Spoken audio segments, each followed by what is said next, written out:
There is a quiet assumption most of us carry into sleep without noticing it, that the softer the surface beneath us, the closer we are to rest. That comfort, in its gentlest form, is something the human body has always been moving toward. And yet, if you pause for a moment, you'll feel the way your body settles into something soft, the way it slowly sinks, the way parts of you lose clear support. There is a subtle instability there, almost too familiar to question. For most of human history, the ground did not give way. It resisted. It held the body in place, without softness, without adjustment, without the slow sinking we now call comfort. And the body, over long stretches of time, learned to rest against that firmness, not escape from it. So when we lie down today, surrounded by softness, it may feel natural, but it may also be the first time in human history that the body is no longer meeting the kind of surface it was shaped around. If that is true, then the feeling we call comfort might not be a return, but a quiet departure from something much older. Why 90% of human history never slept on a soft surface? When the body lowers itself onto a soft surface, the first sensation is often a quiet release. Muscles that were holding small tensions begin to let go, and the weight of the body is no longer carried in the same way. At first, this feels like rest, but if the attention stays there a little longer, something more subtle begins to appear. The surface beneath does not remain still. It yields. It shifts in response to every small movement, every breath, every redistribution of weight. The body is no longer simply resting on something. It is slowly settling into it, changing its position without any clear boundary where the movement stops. This kind of settling is so familiar that it rarely invites questioning. Yet it introduces a condition that is not entirely stable. Parts of the body lose a clear point of support, especially along the spine and the areas where weight concentrates. Instead of being held in place, the body is partially suspended within the surface itself. In contrast, when a body lies on a firm ground, the relationship is different. The ground does not adjust. It does not respond. It remains constant, and because of that, the body must organize itself in relation to something that does not change. The contact points become defined. The distribution of weight becomes clearer. There is less ambiguity about where the body ends and where the ground begins. Over long periods of human existence, environments were shaped by materials that did not easily compress. Soil, packed earth, stone, and sparse layers of vegetation formed the surfaces people interacted with daily. Even when natural materials like leaves or grasses were gathered, they tended to create only a thin layer, offering separation rather than deep softness. Archaeological evidence from various prehistoric sites suggests the use of plant materials as bedding, but these layers were generally shallow and structured more for insulation and cleanliness than for creating a deeply yielding surface. This does not mean that all sleeping conditions were identical, or that there was a single way humans rested. Environments varied widely, and so did the materials available. However, across these differences, one pattern remains consistent: the absence of thick, highly compressible surfaces like those found in modern sleeping environments. The human body, as it developed over many generations, did so within these physical constraints. Bones, joints, and connective tissues adapted to a world where the ground provided a stable reference point. When the body lay down, it was not entering a surface that would reshape itself around every contour. Instead, the body had to find its own arrangement against something that remained unchanged. This distinction may seem small, but over time it defines how rest is experienced. A stable surface allows the body to settle into a position that can be maintained without continuous adjustment. A soft surface, by contrast, introduces a slow and ongoing negotiation between the body and the material beneath it. Each small shift in posture leads to another, often without conscious awareness. Studies in sleep science have shown that even during rest, the body continues to make minor positional adjustments throughout the night. These movements are influenced by many factors, including pressure distribution, circulation, and comfort. While modern bedding is designed to reduce pressure points and increase perceived comfort, it also changes how support is provided. Instead of a fixed structure supporting the body, the support becomes dynamic, shaped by the body's own weight and form. This dynamic support can feel gentle, but it also removes the consistent reference that a firm surface provides. The question that begins to emerge is not whether softness is good or bad, but whether it represents a familiar condition for the human body across its long history. For most of that history, rest likely occurred in environments where the ground did not yield in significant ways. The body met a surface that resisted, rather than one that adapted. When we lie down today and feel the surface give way beneath us, it feels like comfort. But it may also be a relatively recent experience, one that differs in subtle but meaningful ways from the conditions under which the human body first learned to rest. And if that difference exists, even quietly, it raises a question that does not have an immediate answer. What happens when a body shaped by stable ground begins to rest on something that never stays still beneath it? As the body continues to rest on a soft surface, the sense of sinking becomes less noticeable, but it does not stop. It simply becomes part of the background, something the body adapts to without conscious attention. The areas of contact are no longer fixed. They shift slightly as muscles relax and as the distribution of weight changes over time. This creates a condition where support is constantly being redefined, even in stillness. The spine, which relies on a balance of alignment and support, does not meet a single stable plane. Instead, it settles into a shape influenced by how the surface yields beneath different parts of the body. This does not immediately cause discomfort, and in many cases it feels neutral or even pleasant, but it introduces a kind of quiet variability that is not always obvious. On a firmer surface, the interaction is more direct. The body encounters resistance that does not change, and because of that, the points of contact become predictable. The shoulders, hips, and back press against something that holds its form. In response, the body organizes itself around these fixed points. Small adjustments still occur, but they tend to be clearer and more defined. The difference between these two conditions is not a matter of right or wrong, but of consistency. A stable surface provides a constant reference. A soft surface provides a responsive one. Over the course of a night, this distinction may influence how the body distributes pressure and how often it shifts position. Research in sleep and posture has shown that the body naturally changes position multiple times during rest. These movements help manage pressure on tissues and support circulation. When the surface beneath the body is firm, these shifts tend to be more discrete. The body moves from one stable arrangement to another. When the surface is soft, the transition between positions can be more gradual because the surface itself is already adjusting continuously. This does not eliminate movement, but it changes the nature of it. The body is not only moving across a surface, it is also moving within it. If attention returns to the spine, the difference becomes easier to imagine. The spine is not a rigid structure, but it does depend on a balance of support from surrounding tissues and the surfaces it rests on. On a firm ground, the shape the spine takes is largely determined by the body itself.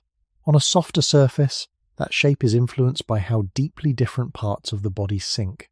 Areas with more weight may settle further, while lighter areas remain more elevated. This creates a gradient of support rather than a uniform one. Modern materials are often designed to distribute pressure more evenly, and in many contexts this can reduce localized discomfort. However, even pressure distribution does not necessarily mean uniform support. It means that the surface is adapting to the body in a way that reduces sharp points of contact, but it may also reduce the clarity of those contact points. From a physiological perspective, the body relies on sensory feedback to understand its position in space. This includes signals from the skin, joints, and muscles. When the surface beneath the body is stable, these signals are tied to a consistent external reference. When the surface is continuously adapting, the feedback becomes more diffuse. The body still understands where it is, but the boundaries are less sharply defined. Over long periods of human development, sensory systems evolved in environments where the physical world provided relatively stable cues. The ground did not reshape itself in response to the body, it remained constant, and the body learned to interpret its position against that constancy. This does not mean that modern conditions are incompatible with the body, but it does suggest that they are different from the conditions under which many of these systems developed. Across prehistoric landscapes, the surfaces available for rest were shaped by natural processes rather than by deliberate design for softness. Even when early humans modified their sleeping areas, the goal appears to have been separation from moisture. insects or uneven terrain, rather than the creation of deep cushioning. Layers of plant material could provide some flexibility, but they did not create the kind of continuous yielding found in modern bedding. This suggests that for most of human history, rest occurred in an environment where the body encountered resistance more often than it encountered softness. When viewed from this perspective, the modern experience of sinking into a soft surface becomes less like a return to something ancient and more like a departure into something relatively new. The body may accept it without difficulty, and it may even find it pleasant, but the conditions themselves are not deeply rooted in the long arc of human evolution. They belong to a much more recent chapter, one in which materials can be shaped to respond to the body in ways that natural environments rarely did. And if the surface beneath the body is always changing in response to its weight, then the idea of rest becomes slightly more complex. It is no longer only about the body becoming still, but about how stillness is experienced when the ground itself is not entirely fixed. If attention remains with the body a little longer, another detail begins to appear, one that is easy to overlook because it does not create a clear signal. It is the quiet effort required to maintain a sense of orientation when the surface beneath is not entirely fixed. Even in rest, the body is not completely passive. Muscles that are not consciously engaged still provide small amounts of activity, helping to stabilize joints and maintain alignment. This background activity is subtle, but it reflects the way the body interacts with its surroundings. When the ground is firm, this interaction has a clear structure.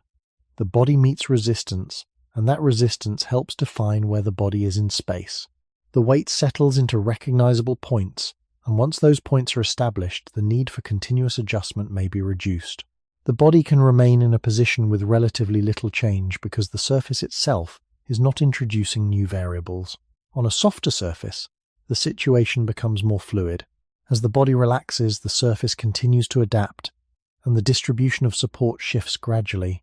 This can create a situation where the body is not only adjusting to its own position, but also to the slow changes in the surface beneath it.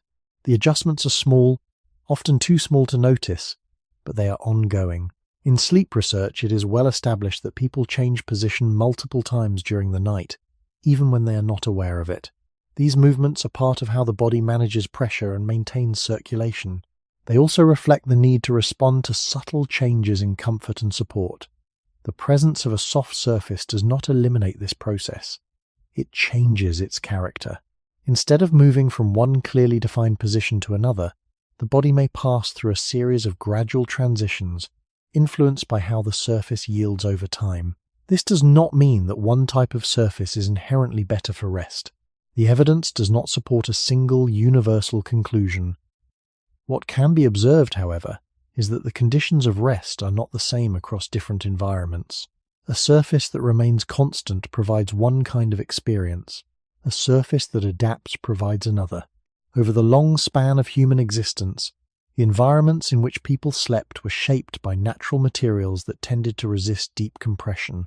Soil, compacted earth, rock, and thin layers of plant matter formed the basis of these environments. Even when early humans selected or prepared sleeping areas, the modifications appear to have been modest.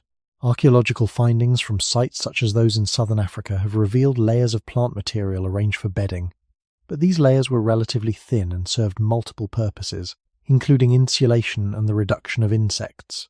They did not create a deeply yielding surface that would allow the body to sink significantly. This suggests that for much of human history, the experience of lying down involved meeting a surface that maintained its shape. The body adjusted to the ground, rather than the ground adjusting to the body. Over time, this consistent interaction may have shaped expectations at a biological level, not as conscious preferences but as patterns of response. The sensory systems that inform the body about position and support developed in a world where external references were stable. When those references become less stable, even in small ways, the body continues to adapt, but the nature of that adaptation changes. In modern environments, materials can be engineered to respond to the body in highly specific ways.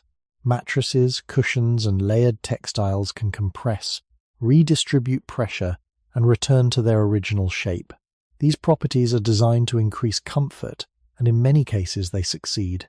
However, they also introduce a form of interaction that is not widely represented in earlier human environments. The body is no longer resting against a surface that remains constant. It is resting within a surface that changes in response to it. This distinction does not immediately lead to a conclusion. It does not suggest that softness is harmful or that firmness is ideal. It simply highlights a difference between two conditions, one that has existed for a very long time and one that is relatively recent. When the body lies down at the end of the day, it brings with it a long history of interactions with the physical world, even if those interactions are no longer directly experienced. The surface it meets now may feel familiar, but it is shaped by materials and choices that did not exist for most of that history. And within that quiet difference, there is a question that remains open, not as a problem to be solved, but as something to be noticed. When the ground beneath the body is always adjusting, always responding, always slightly in motion, even in stillness, what does it mean for the body to truly come to rest? The human body does not meet a sleeping surface as a single weight. It arrives as a structure made of different densities, different shapes, and different tasks layered together. Bone carries load in one way, muscle in another, and soft tissues in another still. The shoulders, ribs, pelvis, spine, and heels do not press downward equally, because the body is not flat and was never built to be flat. Even in stillness, weight travels through a frame that has curves, prominences, and spaces between them. This is why the idea of support is more complex than simple comfort. A surface does not merely hold the body up.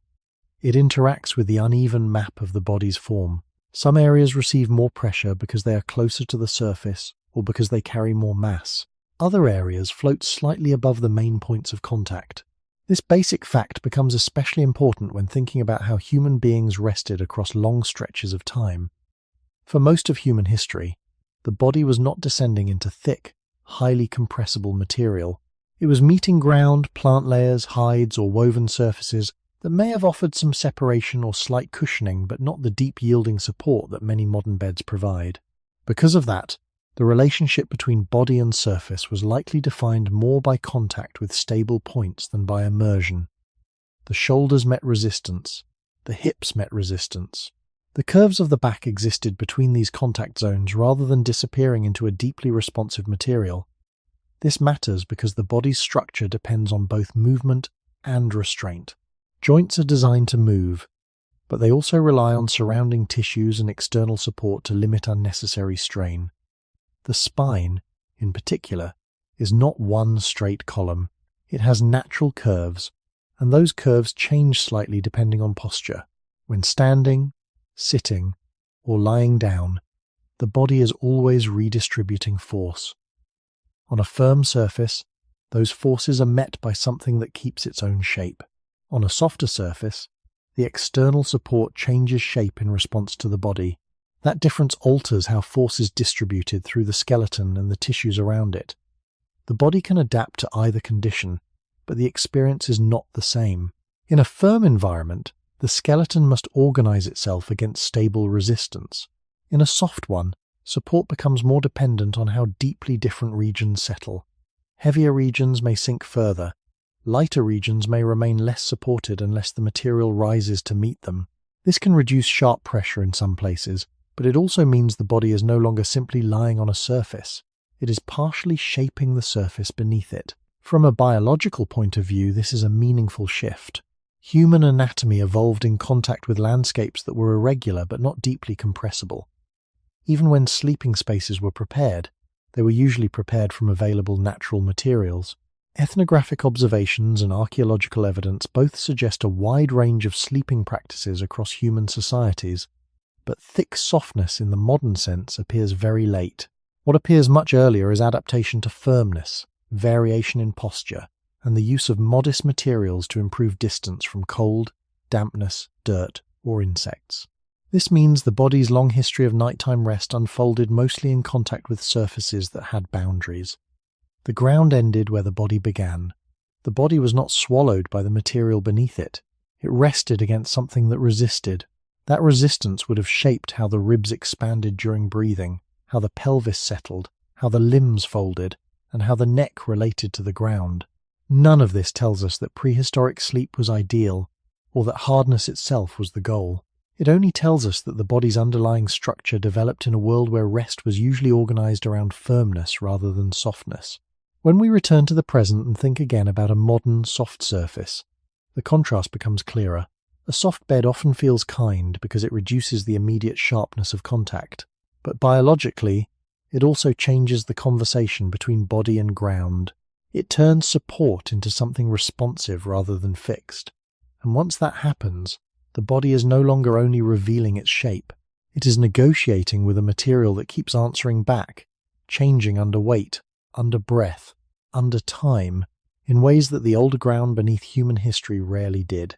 To understand how the body responds to a sleeping surface, it helps to notice that support is never received equally across the whole body at once. Even when a person appears still, the body is arranged through different zones of contact, each carrying weight in its own way. The pelvis usually carries a large share because it is dense and central. The shoulders often carry weight because they project outward when the body is lying on the back or side. The rib cage expands and falls with each breath, adding a small but constant rhythm to the body's contact with the surface beneath it. The legs may rest heavily or lightly depending on posture, and the head, though smaller, introduces its own separate demand for support because of the neck. This means the body is not simply held up by a surface. It is being balanced through a pattern of pressures that shift slightly over time. On a firm surface, those patterns are easier to define. The weight settles into a limited number of clearer contact points, and the body's own tissues must bridge the spaces between them. This can make the body more aware of its own shape. The curve of the lower back, the angle of the shoulder, the position of the knees, and the turn of the neck all become more important because the surface does not rise to meet them very much. The body must either accommodate the firmness through posture or alter its posture to reduce pressure. On a soft surface, the interaction changes. The material beneath the body begins to rise around some regions and give way under others. Instead of the body spanning the surface begins to contour around the body. This can feel gentle because the pressure is spread over a wider area, but that gentleness comes through deformation. The support is created by the surface changing shape. From the perspective of basic mechanics, that means the body is no longer relating to a stable plane in the same way. It is relating to a structure that is partly formed by its own weight. In daily life this feels ordinary, because modern bedding has made this experience common, but across the long history of human life, it would have been far less typical. Most natural surfaces do not produce deep, even compression. Packed soil resists. Stone resists. Wood resists. Thin layers of grass, leaves, animal skins, or woven mats can soften direct contact, but they usually do so within limits.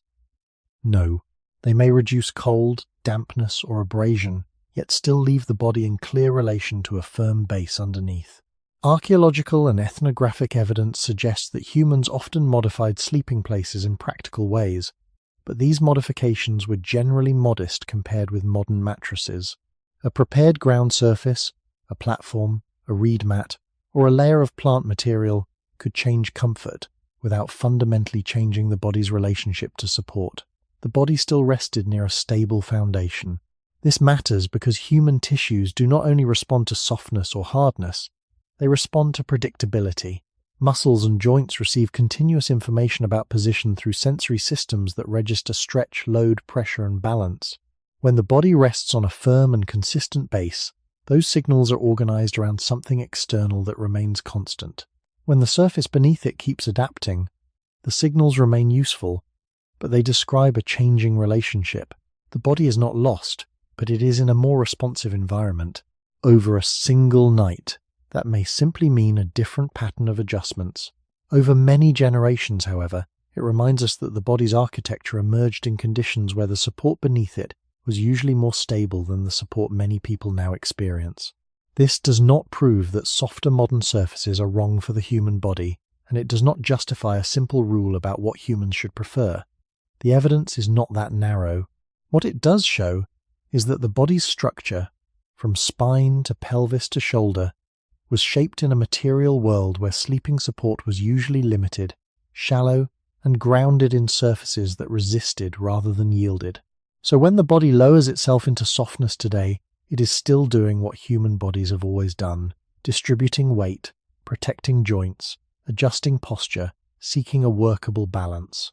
But it is doing so in contact with a kind of support that belongs more to recent history than to the deeper background from which the body first emerged. There is another layer to this interaction that becomes visible only when time is allowed to pass quietly. The body does not only distribute its weight once and remain unchanged, it continues to respond, moment by moment, to small variations in pressure, temperature, and internal state. Even in deep rest, breathing alters the shape of the rib cage, circulation shifts fluid within tissues, and muscles alternate between slight engagement and release. These processes are subtle, but they create a slow movement within stillness. The surface beneath the body becomes part of this exchange. On a firm ground, these internal changes meet an external condition that remains largely the same. The body expands and contracts against something that does not follow those movements. As a result, the changes are expressed more within the body itself. The ribs lift and fall against a steady plane. The back maintains contact points that do not drift. The limbs settle and remain in place unless the body actively repositions them. This creates a kind of quiet clarity. The body changes, but the ground does not. On a softer surface, the same internal processes are present, but the response is different.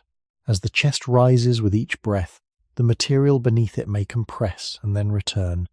As muscles release, the body may sink slightly deeper. Over time, this can lead to a gradual redistribution of contact that is not initiated by a conscious movement, but by the interaction between the body's internal rhythms and the surface's ability to deform. The body is still at rest, but it is also participating in a continuous adjustment that is partly external. This does not mean that rest is disturbed. In many cases, people sleep well on soft surfaces, and comfort can support relaxation. What changes is the way support is maintained.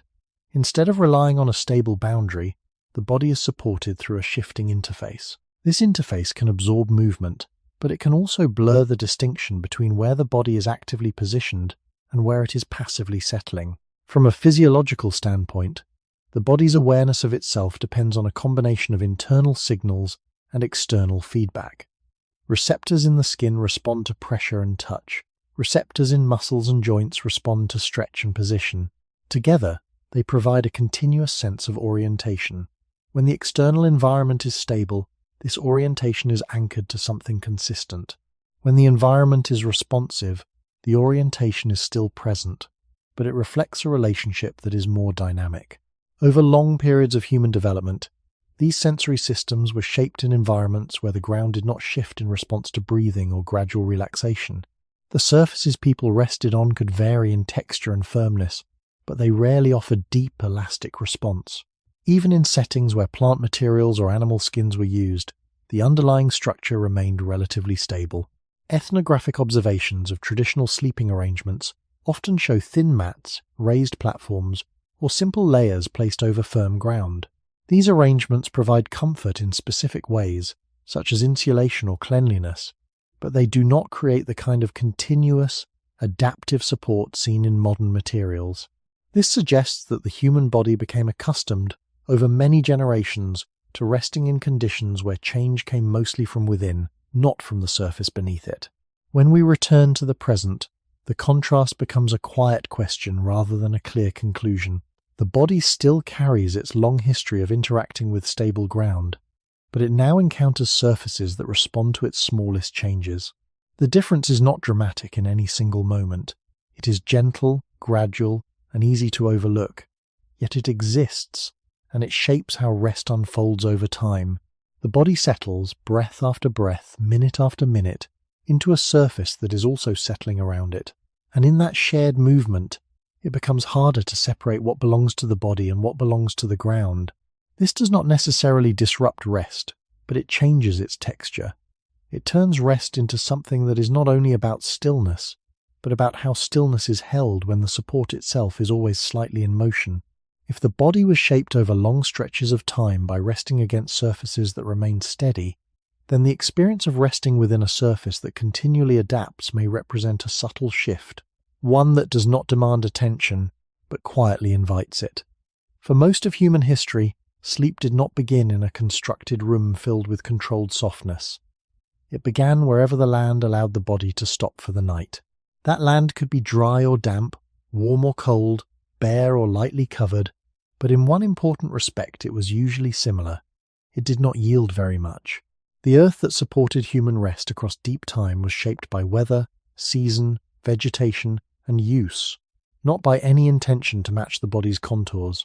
Packed soil, hardened ground, stone surfaces, cave floors, sandy patches, and layers of dry plant matter created a wide range of sleeping conditions, yet most of them had one basic quality in common.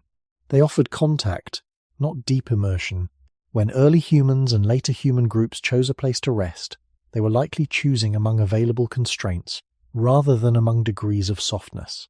A place might be selected because it was dry, sheltered from wind, less exposed to animals, near a fire, away from standing water, or slightly raised above surrounding ground. These decisions mattered because survival came before comfort in the modern sense. The body needed a place where it could remain through the night with some degree of safety and warmth. If plant materials were gathered, they were often useful because they created a thin barrier between skin and earth, reduced contact with cold or moisture, or disturbed insects, not because they produced thick cushioning. Archaeological evidence supports this cautious picture. At several prehistoric sites, researchers have found traces suggesting prepared resting areas with grasses, sedges, or other plant materials, sometimes layered and sometimes associated with ash that may have helped reduce insects. But these findings do not point to deeply soft sleeping surfaces in the modern sense. They point instead to modest preparation, practical adjustment, and temporary improvement of natural ground. Even where care was taken, the human body still rested close to a firm base underneath. This distinction matters because the land itself was the long-term partner of human rest. Over countless nights, across many environments, the body learned sleep not on thick suspended softness, but on surfaces shaped by the world outside it. In open landscapes, the ground might be uneven, slightly sloped, interrupted by roots or stones, or covered by only a shallow layer of grass. In caves and rock shelters, the floor might be harder still.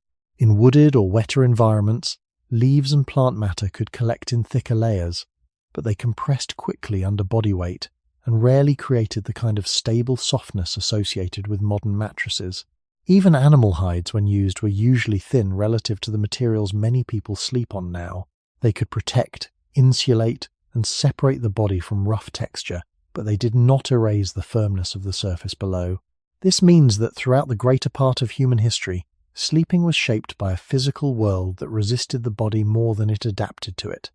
The body did not descend deeply into the ground. It met it. It had to arrange itself in relation to something already there. That arrangement may have varied with climate, posture, age, material, and habit, but the underlying environmental fact remained stable. The earth was not designed to soften under human weight. From an evolutionary point of view, this does not tell us exactly what kind of surface is best for modern sleep, and it does not allow a rigid conclusion, but it does establish something simpler and more secure. The conditions under which human sleep first developed were usually firm, limited, and materially direct. Softness, where it existed, was shallow and temporary. Support came from ground that kept its form. When we imagine the sleeping environments of the distant past, it is easy to add comfort backward into them, to picture nests of softness where the evidence mostly shows resourceful use of available materials. But the more grounded image is quieter and more durable. Human beings slept on a world that pressed back, and if that world remained the foundation of rest for most of our history, then the modern soft surface is not the oldest version of comfort. It is a much newer way for the body to meet the night. Across different climates and landscapes, the materials beneath a sleeping body could change, but the physical logic remained surprisingly consistent. In colder regions, people might rest on hides, brush, or gathered vegetation to reduce direct heat loss to the ground. In drier open environments, they might choose sandier or more level patches, or sleep where the earth had already been worn flatter by repeated use. In wooded places, leaves, grasses, bark, or reeds could be collected to create a cleaner and slightly more insulated layer. But even when these materials were added, they usually changed the surface only at the uppermost level. Underneath, there was still earth, stone, wood, or some other firm structure resisting compression. This is important because it helps separate two ideas that are often blended together. A surface can be improved without becoming deeply soft. It can become warmer, cleaner, drier, or less abrasive, while still remaining fundamentally firm. Much of the archaeological and ethnographic evidence points toward this kind of adjustment rather than toward anything like a thick mattress. Human groups across time appear to have used what their environment offered in order to make rest more possible. But these changes were usually practical responses to cold, insects, moisture, roughness, or terrain. They were not attempts to create a surface that would let the body sink deeply and evenly.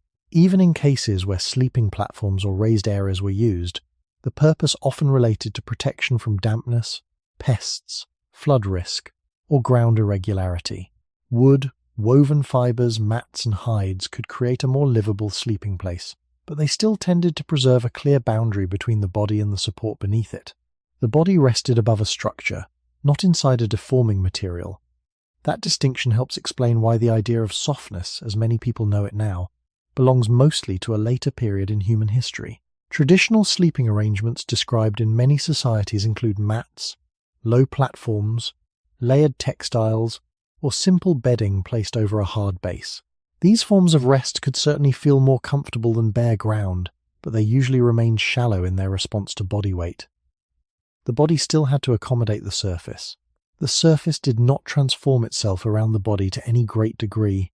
This also means that environmental adaptation and bodily adaptation were closely linked.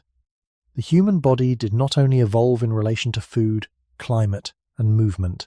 It also spent long nights in contact with surfaces that gave limited physical feedback. The hips, shoulders, back, and limbs were supported by materials that resisted rather than embraced them. Through repetition over many generations, the ordinary experience of lying down was tied to stable resistance. When early humans slept, the world beneath them was part of the same larger landscape they moved across during the day. It was not specially separated from nature through deep layers of crafted softness. In this sense, nighttime rest was not a departure from the physical environment, but a continuation of contact with it. The body changed posture, reduced movement, slowed into sleep, but the surface beneath it remained part of the same material world of ground, plant matter, rock, and climate. This continuity matters because it reminds us that the soft surface is not simply a more advanced version of what came before. In many cases, it is a materially different kind of experience. It changes the relationship between rest and environment. The sleeping body is no longer resting mostly against the world as it is found. It is resting against a surface engineered to mediate that contact. Nothing in this observation requires a dramatic conclusion. It does not suggest that prehistoric sleeping conditions were better, easier, or healthier in a simple way. Those conditions were often harsh and shaped by danger, fatigue, and exposure. But if the question is whether human beings spent most of their history sleeping on soft surfaces, the available evidence points in another direction. Across regions, materials, and periods, the common pattern is one of limited cushioning over firm support. Softness, when present, was usually thin, improvised, and secondary to the more urgent demands of shelter and survival. The body may have been separated from the ground, but it was rarely deeply suspended away from it. And that older relationship, repeated across long stretches of human time, suggests that the surface of sleep was usually something the body met clearly, not something it disappeared into.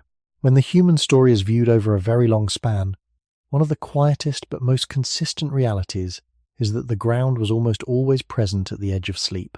Not always bare, not always equally hard, not always uncomfortable in the same way, but present as a firm underlying fact. A person might lie on reeds, grasses, leaves, skins, woven fibers, or a prepared patch of earth, yet beneath those materials there was usually a surface that did not disappear under body weight. This matters because it means that the human experience of rest was shaped not only by the need for shelter or warmth, but by repeated contact with a world that retained its structure at night. Across many environments, people had reasons to modify where they slept, but those reasons were usually practical. A sleeping place might be cleared of sharp stones, raised above damp soil, lined with dry vegetation, or placed near a fire. It might be chosen because it was protected from wind, because it stayed drier than the surrounding ground, or because it allowed a group to sleep together with some safety. In all of these cases, the goal was not necessarily softness as such. It was manageability. It was survival made slightly more bearable. The body was being given conditions in which it could remain through the night, not a deeply responsive surface designed to contour around every curve. Archaeological evidence from prehistoric sites supports this careful view. In some places, preserved traces suggest the use of grasses or sedges for bedding, sometimes layered and sometimes associated with ash or other materials that may have helped with insects or cleanliness. These findings are important because they show planning, selection, and repeated use, but they do not show thick softness in the modern sense. They show human beings working within natural limits, improving the ground without leaving it behind. Even when bedding materials were added, they were still part of a broader material reality in which sleeping meant staying close to the firmness of earth, wood, or stone. Ethnographic records from more recent traditional societies also point in a similar direction. Many groups use mats, hides, platforms, or simple layered materials. These arrangements could vary a great deal by climate and culture, but they often shared one physical principle. They offered separation and organization more than deep immersion. The body might be kept warmer, cleaner, or farther from insects, yet it still rested against a support that held its shape. This long continuity helps explain why softness, as it is often understood today, should not be projected too easily into the past. A surface can feel more hospitable without becoming deeply yielding. It can reduce friction, cold, or roughness, while still requiring the body to organize itself against stable resistance. Over thousands of generations, that kind of resistance was not an exception. It was the ordinary condition of nighttime rest. The landscape that people walked on during the day remained, in modified form, the landscape they lay down on at night. The same world of soil, stone, plant matter, wood, and weather continued beneath the sleeping body. From the perspective of human origins, this is a quiet but meaningful point. The body did not first learn rest in a softened environment detached from the natural world. It learned rest while still in contact with it. That does not mean ancient sleep was somehow ideal. Hardness alone is not a lesson, and the past should not be romanticized. Human beings in earlier periods also faced cold, injury, danger, parasites, and exhaustion. But if the question is what kind of surface shaped most human sleep across deep history, the answer remains relatively clear. It was usually a surface with limits, a surface that resisted, a surface that might be improved, covered, or prepared, but rarely transformed into something that allowed the body to sink far from the stable ground beneath. And once that becomes clear, the modern soft surface begins to look less like an old human constant and more like a recent intervention between the body and the earth, gentle perhaps, familiar certainly, but still unusual in the longer story of where human rest began. What remains from the distant past is often quiet and incomplete, yet even in that incompleteness, certain patterns can be traced. Places where people slept are not always easy to identify, because sleep leaves few direct marks. There are no tools shaped specifically for it, no fixed structures that always preserve the act itself, and yet, in some sites there are traces that suggest repeated resting in the same area, subtle arrangements that point toward how the body may have met the ground. Layers of plant material, patches of compacted earth, concentrations of ash, and the distribution of debris within shelters all provide small pieces of a larger picture. None of these pieces offer a full reconstruction, but together they suggest that humans did not sleep randomly across the landscape. They selected places, returned to them, and sometimes prepared them in modest ways. At sites such as those found in parts of southern Africa, researchers have identified layers of grasses and other plant remains that appear to have been arranged intentionally. These layers are often thin, sometimes only a few centimeters, and are occasionally associated with ash, which may have served to reduce insects or improve the condition of the sleeping surface.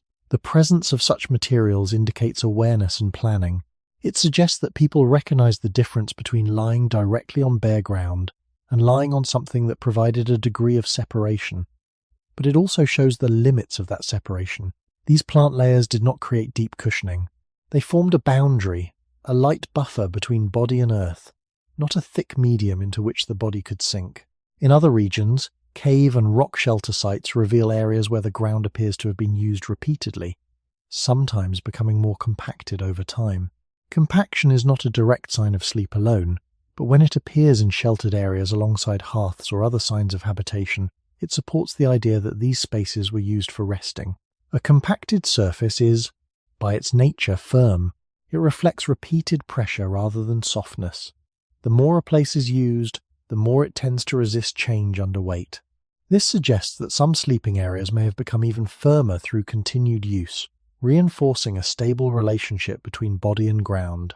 Ethnographic parallels from later human societies, while not direct evidence of prehistoric behavior, can help illustrate how such patterns might have been maintained. In many traditional contexts, sleeping areas are simple, defined spaces that may include mats, hides, or plant layers placed over a stable base. These materials can be moved, replaced, or adjusted, but they do not fundamentally alter the firmness of what lies beneath. The body rests in a prepared area, but it still encounters a surface that holds its form. Returning to the archaeological record, the absence of thick, layered softness is as informative as the presence of thin bedding. If deeply compressible materials had been widely used in the distant past, they would likely leave different traces, particularly in contexts where preservation is favourable. Instead, what appears again and again are signs of light modification and repeated use rather than the construction of highly adaptive surfaces. This aligns with what is known about available materials and technologies. Before the development of complex textile production, layered stuffing, or advanced material processing, the ability to create thick, resilient cushioning would have been limited. Natural materials can provide comfort, but they tend to compress, break down, or shift under repeated use. Maintaining deep softness would require resources and techniques that are relatively recent in human history. What emerges from these fragments is not a detailed image, but a consistent direction. Human beings appear to have rested on surfaces that they could improve slightly but not transform completely. They created places that were more suitable for rest, but those places remained anchored to the physical properties of the environment. The ground was still present beneath whatever was added. The body still met resistance rather than deep yielding, and within this pattern, repeated across different regions and times, there is a quiet continuity. The act of lying down night after night unfolded in contact with surfaces that were shaped by nature first and only lightly adjusted by human hands. If those conditions define the majority of human sleep across deep time, then the idea of a soft, fully adaptive surface is not something that disappears into that background.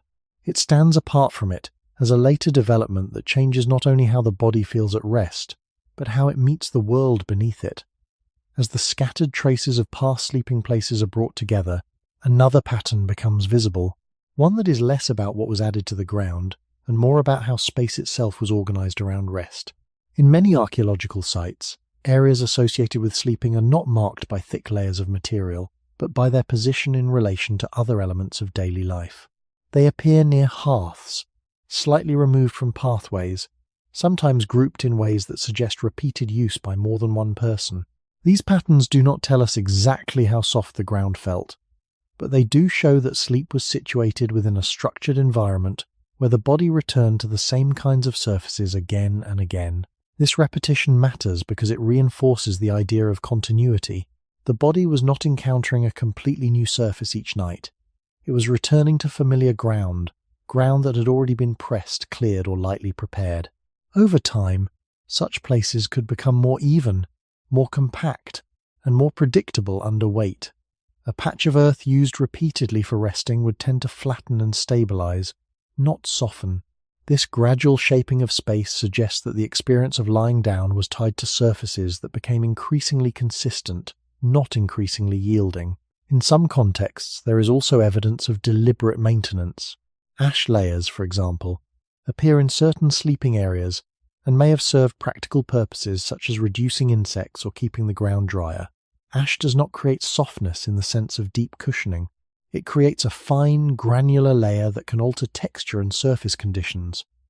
When combined with plant material, it may have formed a more manageable sleeping place, but still one anchored to a firm base. These details point toward an approach to rest that focused on modifying the immediate environment just enough to make it usable, without fundamentally changing its physical behavior under the body. Even where organic materials were layered, their thickness and durability were limited by what could be gathered, carried, and maintained. Plant bedding would compress over time, break down, and require replacement. The effort involved in maintaining thicker layers would have been significant, especially in mobile or semi-mobile groups. This likely encouraged solutions that balanced effort with function, enough material to improve conditions, but not so much as to create a deeply deformable surface. Ethnographic observations from later periods offer a parallel logic.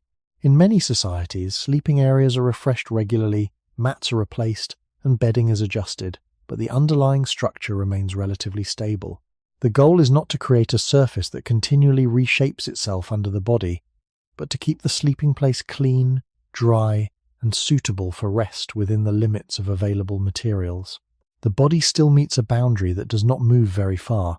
This repeated encounter with a stable base has implications for how rest is organized. When the ground beneath the body is predictable, the act of lying down becomes a process of finding a workable arrangement against something known. The body settles into positions that distribute weight across familiar points of contact. Over time, these positions may become habitual, shaped by both the body's structure and the consistent properties of the surface. When the surface changes from night to night in its degree of softness or responsiveness, the body must adjust to that variability. When the surface remains relatively constant, the adjustments can become more refined and repeatable. Archaeology does not provide a direct record of posture or sensation, but it does provide context.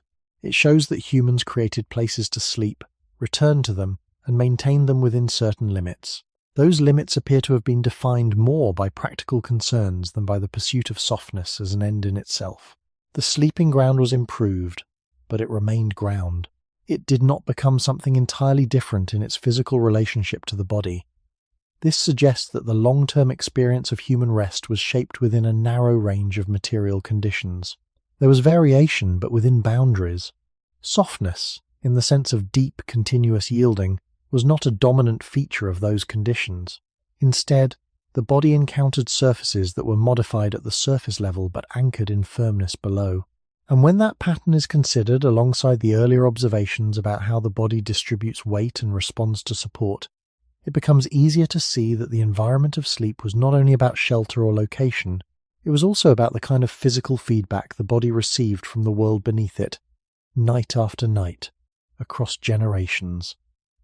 In some sites, the traces of resting places appear not only as materials on the ground, but as patterns of use that repeat across time. Areas near walls of shelters, edges of caves, or slightly elevated patches of terrain are often used again and again, suggesting that people recognize certain locations as more suitable for lying down. These places may have offered protection from wind, a sense of enclosure, or a clearer separation from the movement of daily activity. Over time, repeated use could shape these areas in subtle ways. The ground might become more level, small debris might be cleared away, and the surface might become more compacted. None of these changes would create softness in the sense of a deeply yielding material. Instead, they would produce a more stable and predictable surface, one that held its form more reliably under the body. This process of gradual stabilization is important because it shows that comfort, in many early contexts, may have been linked to consistency rather than softness. A place that remained similar from night to night would allow the body to settle more easily, even if the surface itself was firm. The predictability of contact points, the familiarity of the ground, and the absence of sharp irregularities could all contribute to a form of rest that did not depend on deep cushioning. In this way, the environment was being shaped not to soften under the body, but to reduce variability and disturbance. Archaeological findings that include layered plant remains, ash deposits, and cleared surfaces support this interpretation. These elements appear together in ways that suggest intentional maintenance. Ash, for example, may have been spread or accumulated in sleeping areas to alter the immediate surface conditions, possibly affecting insects or moisture. Plant materials could be replaced as they broke down, maintaining a thin but functional layer between the body and the ground. Yet, even when these practices were repeated over long periods, the resulting surface would still be anchored to a firm base. The body would rest on a combination of light materials and compacted ground, not within a deep, continuously deforming structure. Ethnographic observations from societies that use simple bedding arrangements further illustrate how this balance can be maintained. Mats, woven fibers, hides, or thin padding can create a more hospitable surface, but they are often used in ways that preserve the stability of what lies beneath. These materials can be moved, cleaned, and replaced, but they do not usually transform the fundamental nature of the support. The body remains in contact with a surface that resists, even if that resistance is softened at the edges. When these patterns are viewed together, they suggest that the long history of human sleep involved an ongoing relationship with surfaces that were both modified and constrained. People worked with what was available, improving their immediate conditions without leaving the physical properties of the ground behind. Over generations, this created a stable framework for rest, one in which the body repeatedly encountered surfaces that behaved in similar ways. This continuity may have allowed the body to develop expectations about how support is provided, not as conscious preferences, but as patterns of interaction shaped by repetition. The body learned to settle against resistance, to distribute weight across defined contact points, and to adjust posture in response to surfaces that did not change significantly under load. When we compare this to the modern experience of sleeping on a soft surface, the difference becomes more noticeable. A soft surface does not simply reduce pressure. It alters the way the body relates to support by changing shape in response to weight. This can create a different pattern of contact, one that is less defined and more distributed. It can feel gentle, but it also removes some of the stability that characterized earlier environments. The archaeological record does not tell us that one form of support is better than another. It does not provide a clear standard for what human sleep should be. What it does show is that the conditions under which sleep took place for most of human history were grounded in surfaces that remained structurally consistent. Even when those surfaces were improved, they were not transformed into deeply soft environments. The body met the ground again and again in ways that emphasized stability over adaptation. And within that repeated encounter, across time and place, the experience of rest was shaped by a world that did not give way very far beneath it, even when it was carefully prepared to receive the body. When the surface beneath the body remains relatively firm, posture becomes a quiet but important part of how rest is achieved. The body cannot rely on the ground to reshape itself around every curve, so it must find positions that allow weight to be carried across a few stable points. This is where the arrangement of the body begins to matter more clearly. The way the knees bend, the angle of the hips, the rotation of the shoulders, and the position of the head all contribute to how pressure is distributed. On a yielding surface, these details are softened because the material adapts to them. On a firmer one, they remain visible in the way the body meets resistance. One posture that appears frequently in both ethnographic observation and anatomical reasoning is a side-lying position with some degree of flexion, where the knees are slightly drawn toward the body and the spine forms a gentle curve. This posture reduces the prominence of certain pressure points and allows the body to distribute weight across the side of the torso and the outer parts of the limbs. It also helps maintain balance without requiring large muscular effort. This does not mean that all people in the past slept in exactly this way, or that there was a single correct posture. Human sleep positions vary widely, influenced by environment, culture, temperature, and individual habit. However, certain positions may have been more compatible with firm surfaces because they allow the body to rest with less localized pressure and more stable contact. The distribution of weight in these positions reflects the structure of the human body. The pelvis and shoulders often serve as primary points of support, while the spaces between them, such as the curve of the waist or the hollow behind the knees, remain less directly supported. On a firm surface, these unsupported areas are part of the body's natural shape in relation to gravity. The body adjusts through posture, rather than through the surface adapting to fill those spaces. This can create a pattern where the body is held by a combination of contact and self-organization. The muscles do not need to remain fully engaged, but they also do not disappear entirely from the process. They provide enough tone to maintain alignment and prevent excessive strain on joints. Over long periods of time, repeated use of similar postures in similar conditions may lead to patterns that feel familiar and stable. These patterns are not necessarily conscious or taught. They emerge from the interaction between body structure and environment. In settings where the ground is firm and relatively unchanging, the body may settle into positions that work reliably under those conditions. In more variable or softer environments, the range of comfortable positions may expand because the surface accommodates different shapes more easily. Ethnographic accounts from various regions describe a diversity of sleeping arrangements, including mats on the ground, raised platforms, or simple bedding over firm bases. Within these arrangements, people often adopt postures that reflect both the surface and the surrounding conditions. In colder environments, bodies may curl more tightly to conserve heat. In warmer conditions, limbs may extend more freely. The presence or absence of shared sleeping spaces, the use of coverings, and the shape of the sleeping area all influence how the body is arranged. Yet across these variations, the underlying interaction with the surface remains important. The body still meets something that resists deep compression, and posture becomes a way of negotiating that resistance. From a biological perspective, posture during rest is not fixed but dynamic. Even when a person remains in one position for a period of time, small adjustments continue to occur. These adjustments help manage pressure, maintain circulation, and respond to internal signals.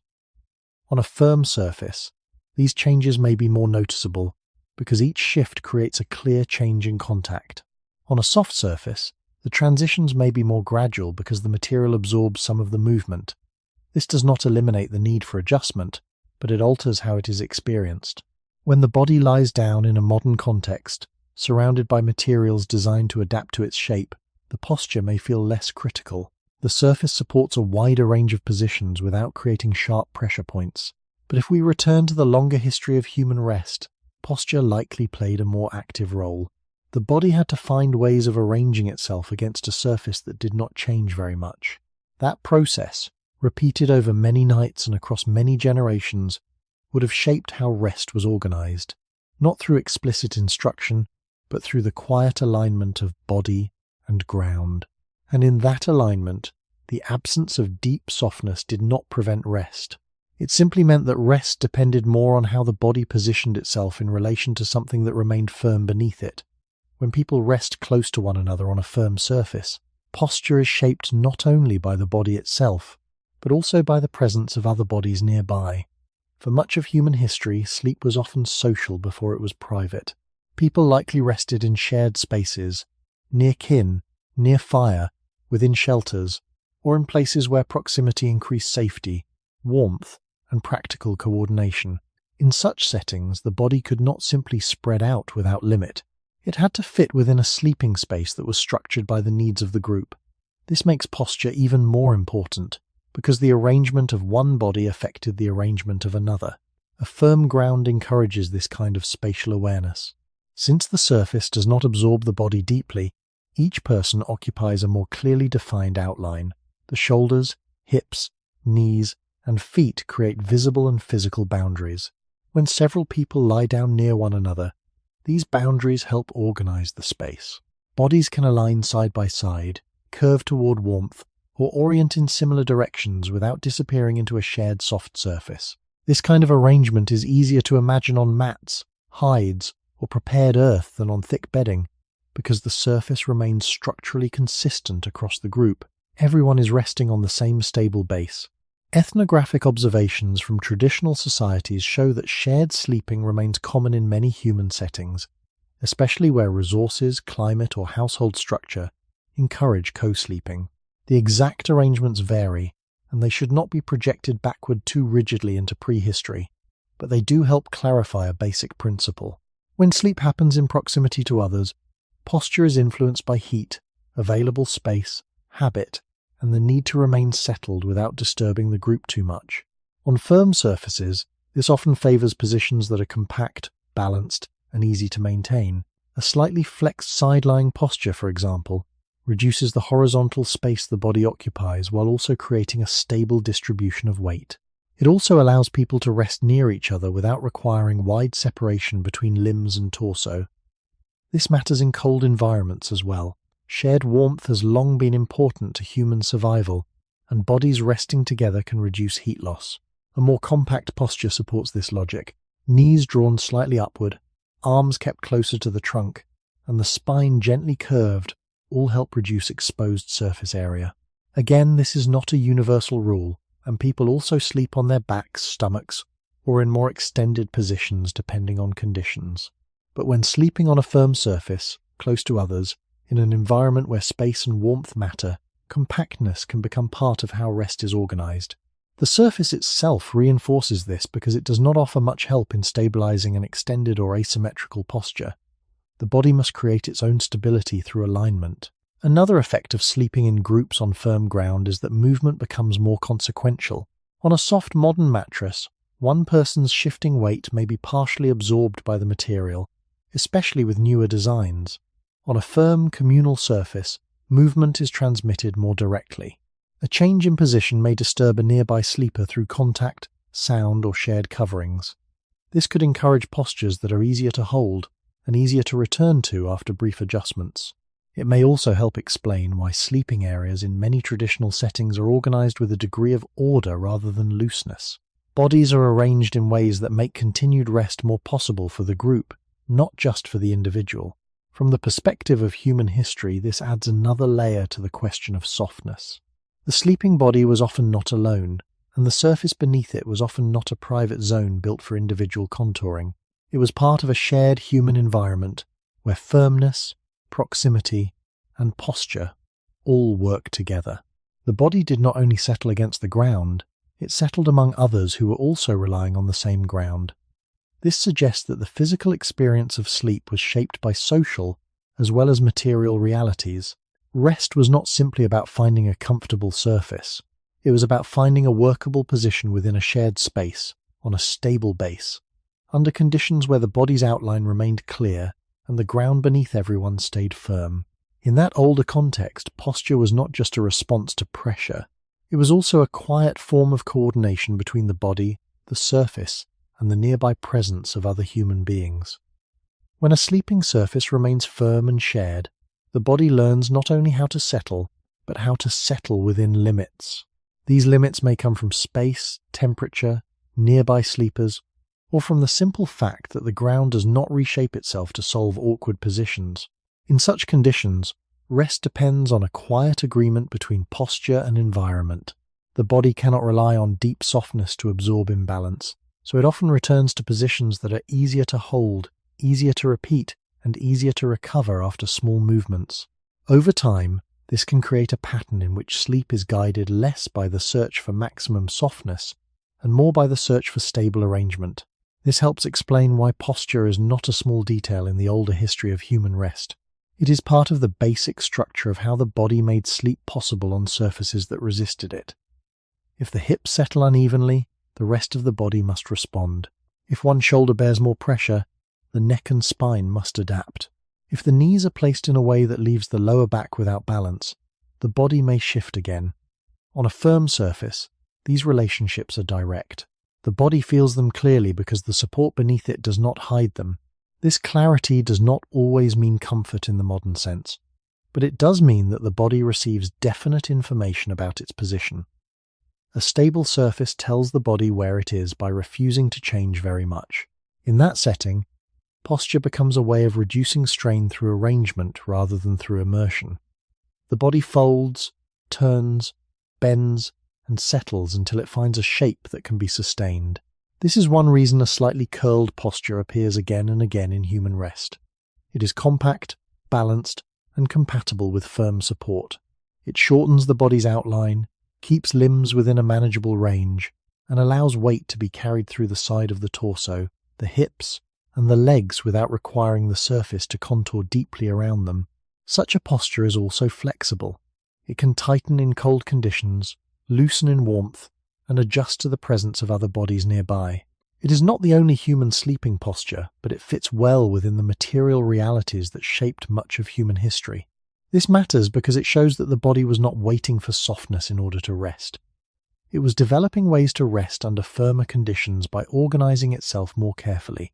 Even when people used mats, hides, or plant layers, the deeper support remained close and stable. The body still had to cooperate with the surface rather than disappear into it. Ethnographic studies of sleeping arrangements in traditional societies often reveal this same principle. People may sleep on woven mats, wooden platforms, tightly packed textiles, or simple padded layers, but their posture remains an active part of the system. The sleeping surface may assist, but it does not replace the need for bodily organization. What holds the night together is not only the material beneath the body, but the way the body learns to inhabit it. From the perspective of deep human time, this suggests that sleep was always partly physical skill, even if no one thought of it that way. Not a skill in the deliberate sense, and not something consciously taught, but a repeated bodily adjustment shaped by conditions. The body learned through experience what kinds of positions reduced pressure, conserved warmth, respected shared space, and allowed long periods of relative stillness.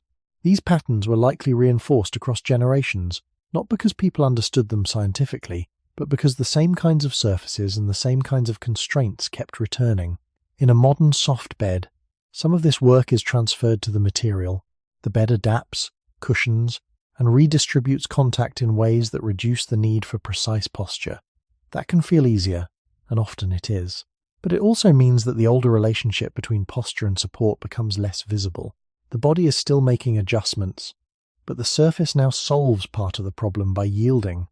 Across most of human history, that help was limited. The body could prepare the ground slightly, share warmth, clear space, and choose location. But when the moment came to lie down, it still had to find its own fit against a world that held its form. And in that older world, the path to rest was not built from softness first.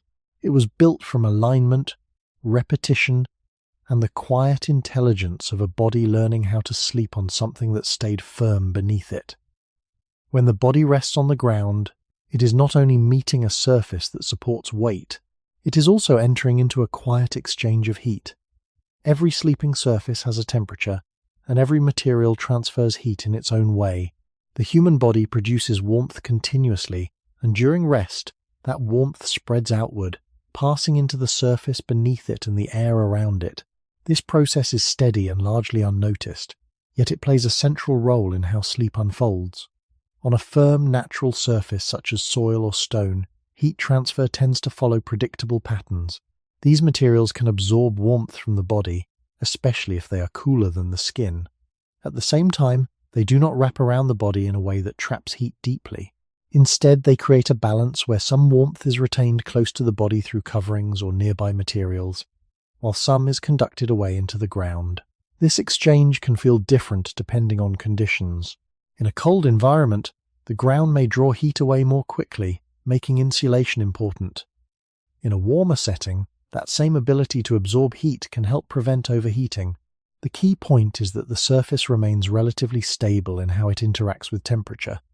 It does not continuously reshape itself around the body, so the pathways of heat transfer remain consistent. When thin layers of plant material, hides, or woven fibers are placed between the body and the ground, they modify this exchange without removing it. These materials can trap small pockets of air, reducing the rate at which heat is lost to the ground. They can also create a more comfortable interface by reducing direct contact with colder or rougher surfaces. However, because they are usually thin and compress under weight, they do not fully isolate the body from the thermal properties of the ground.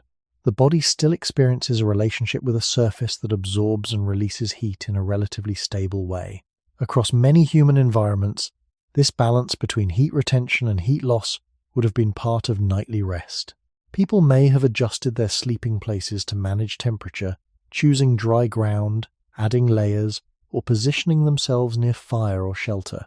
These adjustments suggest an awareness of thermal conditions, but they do not point toward the creation of deeply insulating, soft environments that fully surround the body. Instead, they reflect a system where the body, its coverings, and the surface beneath it all contribute to a shared thermal state. In modern soft bedding, the situation can be different.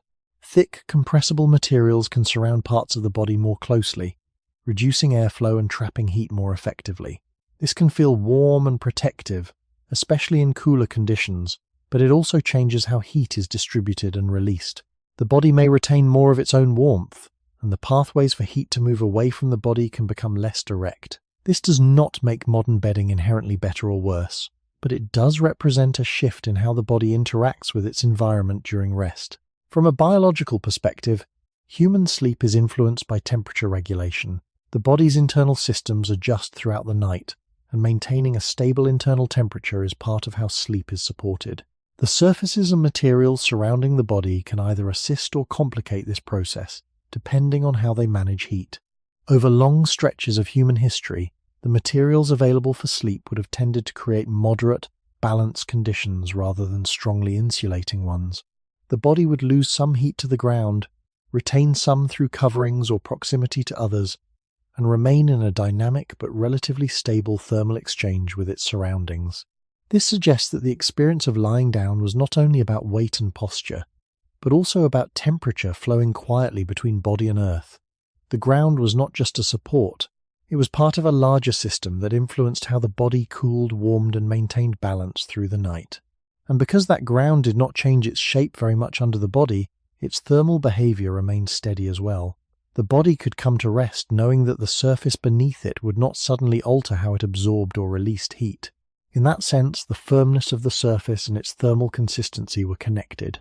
Together, they formed a stable background against which the body could settle, breathe, and gradually move towards sleep.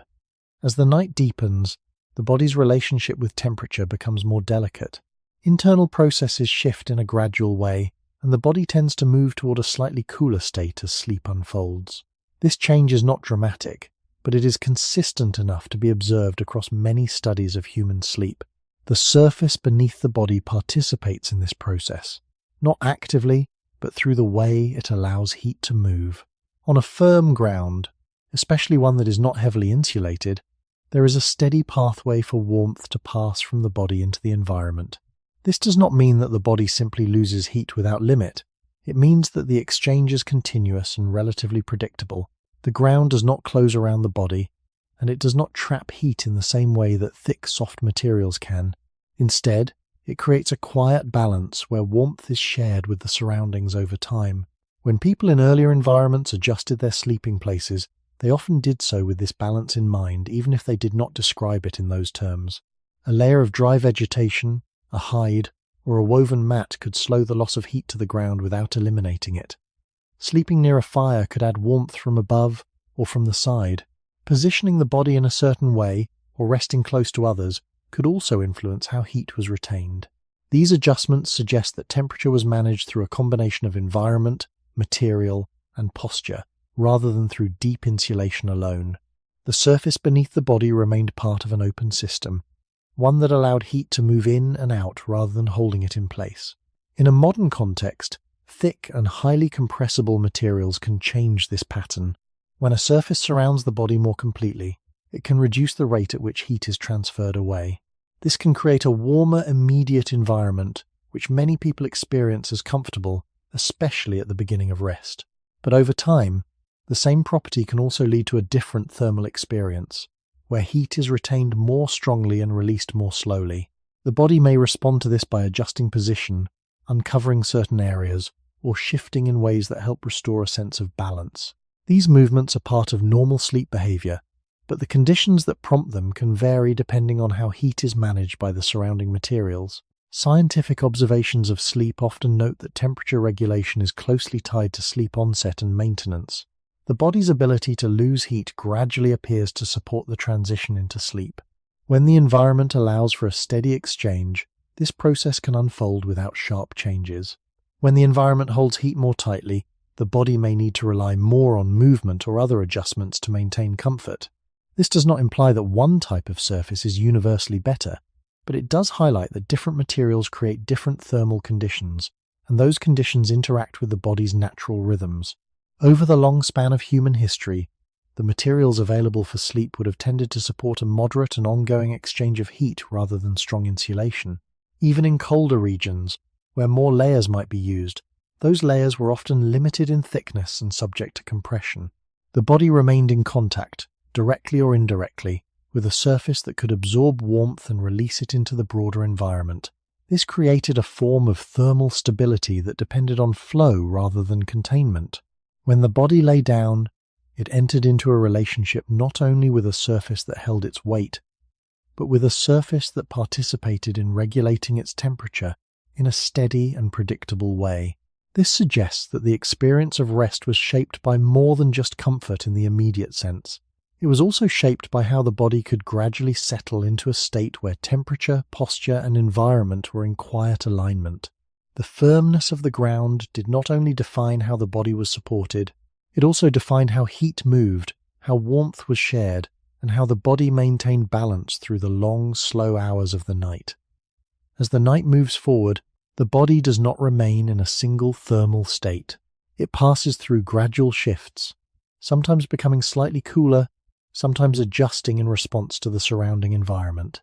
These changes are not abrupt, but they are continuous, guided by internal regulation and by the conditions around the body. The surface beneath plays a quiet role in this process. It does not control temperature directly, but it influences how easily heat can move away from or remain near the body. On a firm surface that allows steady contact without deep enclosure, this movement tends to remain balanced. Heat can pass into the ground at a consistent rate, and the body can maintain its internal adjustments without needing to overcome strong barriers to that flow. This creates a kind of background stability, where the thermal environment does not shift suddenly or trap heat unevenly in different parts of the body. The contact points between body and ground remain defined, and the exchange of warmth follows those points in a predictable way. When the surface becomes deeply soft and more enclosing, the pattern can change. Areas of the body that sink more deeply into the material may retain more heat, while areas that remain more exposed may cool more quickly. This can create small differences across the body's surface, not extreme, but enough to be sensed. The body may respond through subtle movements, adjusting position to redistribute warmth or to restore a more even balance.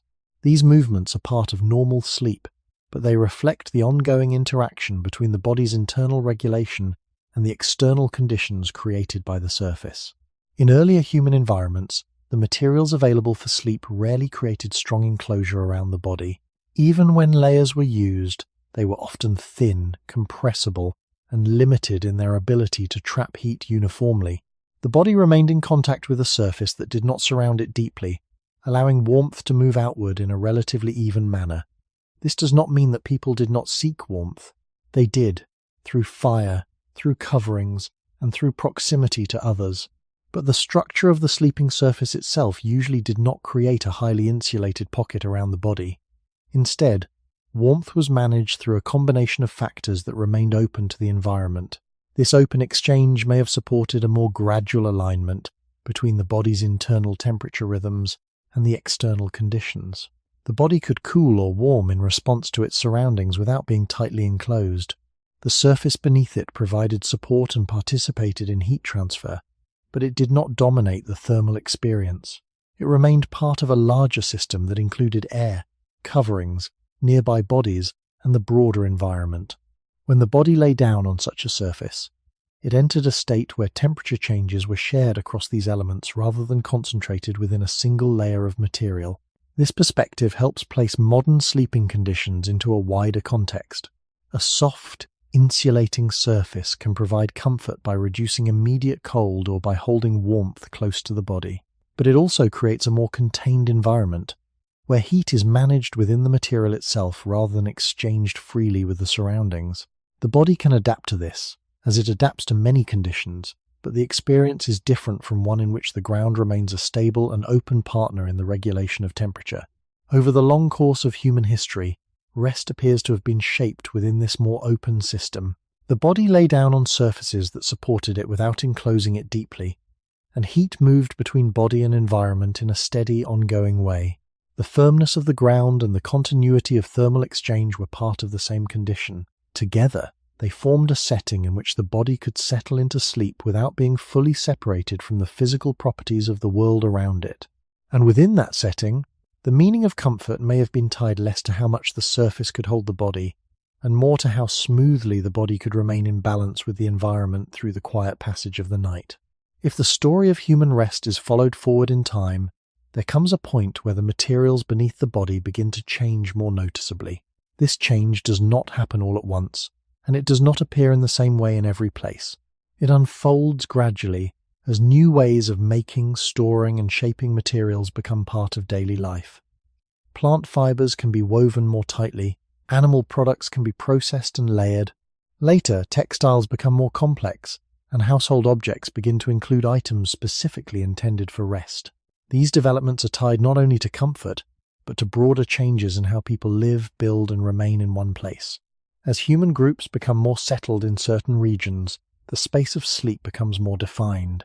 It is no longer only a place chosen each night from the landscape, but often a designated area within a dwelling. This shift allows for greater continuity in how sleeping surfaces are constructed and maintained. Instead of relying solely on what can be gathered or arranged quickly, people can invest time and effort into creating more durable and layered materials. Woven mats become thicker. Platforms may be built to raise the body above the ground. Layers of textiles, fibers, or skins can be combined in ways that begin to change how the surface responds to weight. Even in these early stages, however, the degree of softness remains limited compared to modern standards. The materials available can compress and provide some cushioning, but they do not usually create deep, elastic support. They tend to flatten under pressure and return slowly, if at all. The body still remains relatively close to a firm base, whether that base is wood, packed earth, or another structural surface. What changes is not the complete nature of the support, but the introduction of more layers between the body and that support. These layers can alter how pressure is felt and how heat is managed, but they do not yet transform the experience into one of deep immersion. Archaeological and historical records from early agricultural and urban societies show increasing attention to domestic spaces, including areas used for sleeping. In some cases, raised beds or platforms appear, sometimes constructed from wood or other available materials. These structures can improve cleanliness, reduce exposure to damp ground, and provide a more controlled surface. They also mark a step towards separating the body from the immediate natural ground. However, even with these changes, the materials placed on these platforms remain relatively simple. They may include woven fibers, cloth, or animal products, but they do not yet resemble the thick, layered mattresses that would appear much later. This period represents a transition rather than a complete shift. The body is beginning to experience new kinds of support, but those supports are still grounded in materials that behave in relatively straightforward ways under weight. They compress to a degree, but they do not envelop the body deeply or redistribute pressure in highly complex patterns. The surface still offers resistance, even if that resistance is softened at the edges. From a broader perspective, this transition reflects changes in human life beyond sleep itself. As people become more settled, as dwellings become more structured, and as material culture expands, the conditions of rest also evolve. The sleeping surface becomes something that can be built, maintained, and modified over time, rather than something encountered anew each night. This allows for greater variation in how comfort is approached, but it also introduces new possibilities that were not present in earlier environments. Even so, the long history behind these developments remains visible. The body that lies down on these early constructed surfaces is still shaped by a much older relationship with the ground. The introduction of additional layers and structures does not erase that history. It adds to it, slowly changing how the body meets the surface, but not immediately replacing the fundamental experience of resting against something that retains its form. In this sense, the emergence of more complex sleeping materials marks the beginning of a new chapter, but not its completion. The surface beneath the body is becoming more adaptable, more shaped by human intention, but it has not yet become fully responsive in the way modern materials allow. The body is moving toward a different kind of support, but it is still, in many ways, close to the firmness that defined most of its past. As materials and living spaces continued to develop, the surface of sleep began to carry more signs of intention. It was no longer only a place to lie down, but increasingly something that could be shaped, adjusted, and preserved across many nights. In settled communities, the continuity of living in one place allowed people to build and maintain objects that would not need to be remade each day. This continuity made it possible to layer materials more deliberately, to repair or replace parts, and to create sleeping surfaces that reflected available resources and local knowledge. Woven mats could be made denser or combined with additional layers. Animal skins could be stacked or folded. Plant fibers could be arranged more carefully to create a smoother surface. These changes suggest a growing attention to how the body met the ground, not as a passing condition, but as a repeated experience that could be improved over time. Even so, the physical behavior of these materials remained relatively simple.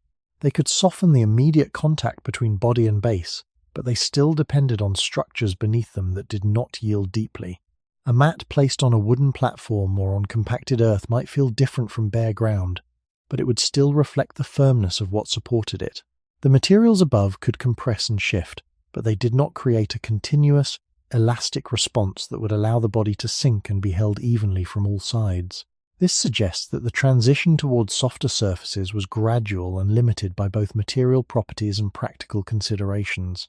The ability to create thick, resilient layers requires not only suitable materials, but also techniques for processing, shaping, and maintaining them.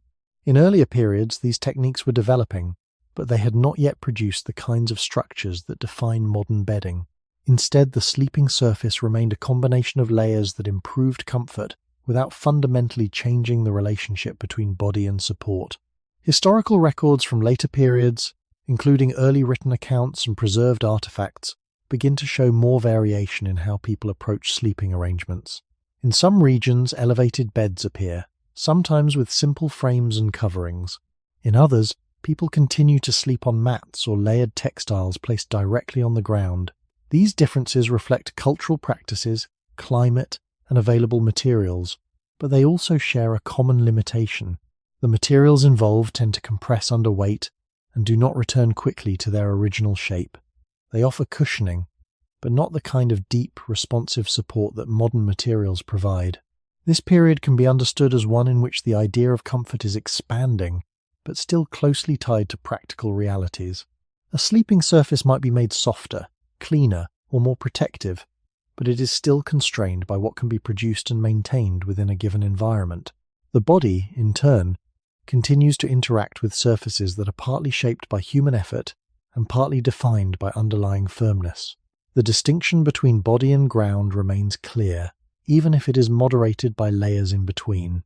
From a broader perspective, this gradual change reflects the interplay between human needs and material possibilities. As societies develop new techniques and settle into more permanent structures, they gain the ability to modify their surroundings in more lasting ways. Sleep becomes one of many areas where this modification takes place, but the pace of change is measured, and the resulting conditions remain within a range that the body has long been accustomed to. The surface beneath the body is becoming more refined, but it is not yet transformed into something that fully adapts to the body's shape at every point. When viewed against the deeper background of human history, this stage appears as an intermediate form. It sits between the direct contact with natural ground and the later emergence of highly engineered sleeping surfaces. The body experiences more layers, more control, and more consistency in its sleeping environment, but it still rests against a structure that resists deep deformation. The softness that begins to appear is real, but it is partial. It modifies the experience of rest without replacing the fundamental presence of a firm base. And within that gradual shift, the long-established relationship between body and ground remains visible, even as new materials begin to alter its surface. Only much later, after long periods of settlement, craft specialization, and expanding household technologies, did human sleeping surfaces begin to move closer to what could be called genuinely soft in a deeper sense. Even then, the change was uneven, limited by region, wealth, climate, and available materials. A raised frame alone did not create softness. A mat alone did not create softness. Several folded textiles, animal hair, wool, straw, feathers, or other fill materials could begin to do so, but only when they were combined in sufficient thickness and maintained over time. This is an important distinction, because it shows that softness was not a basic starting point in the history of sleep. It was a later construction, built gradually through techniques that allowed humans to produce and preserve layered materials in ways earlier environments could not easily support. Historical evidence from agricultural and urban societies shows that beds, cushions, and layered sleeping arrangements became more visible as domestic life became more materially organized. In some places, elite households used more elaborate bedding long before such arrangements became common. Textiles could be woven more finely. Stuffed pads or layered coverings could be used to create more separation between the body and the structure beneath. But this kind of softness remained socially uneven and historically recent. when placed beside the much longer span of human existence. For most people, in most places, and for most of history, sleeping surfaces remained relatively simple. Even when there was some padding, the body was still not far removed from the firmness below. What changed over time was not only the materials themselves, but the human ability to keep them dry, clean, protected, and replaceable.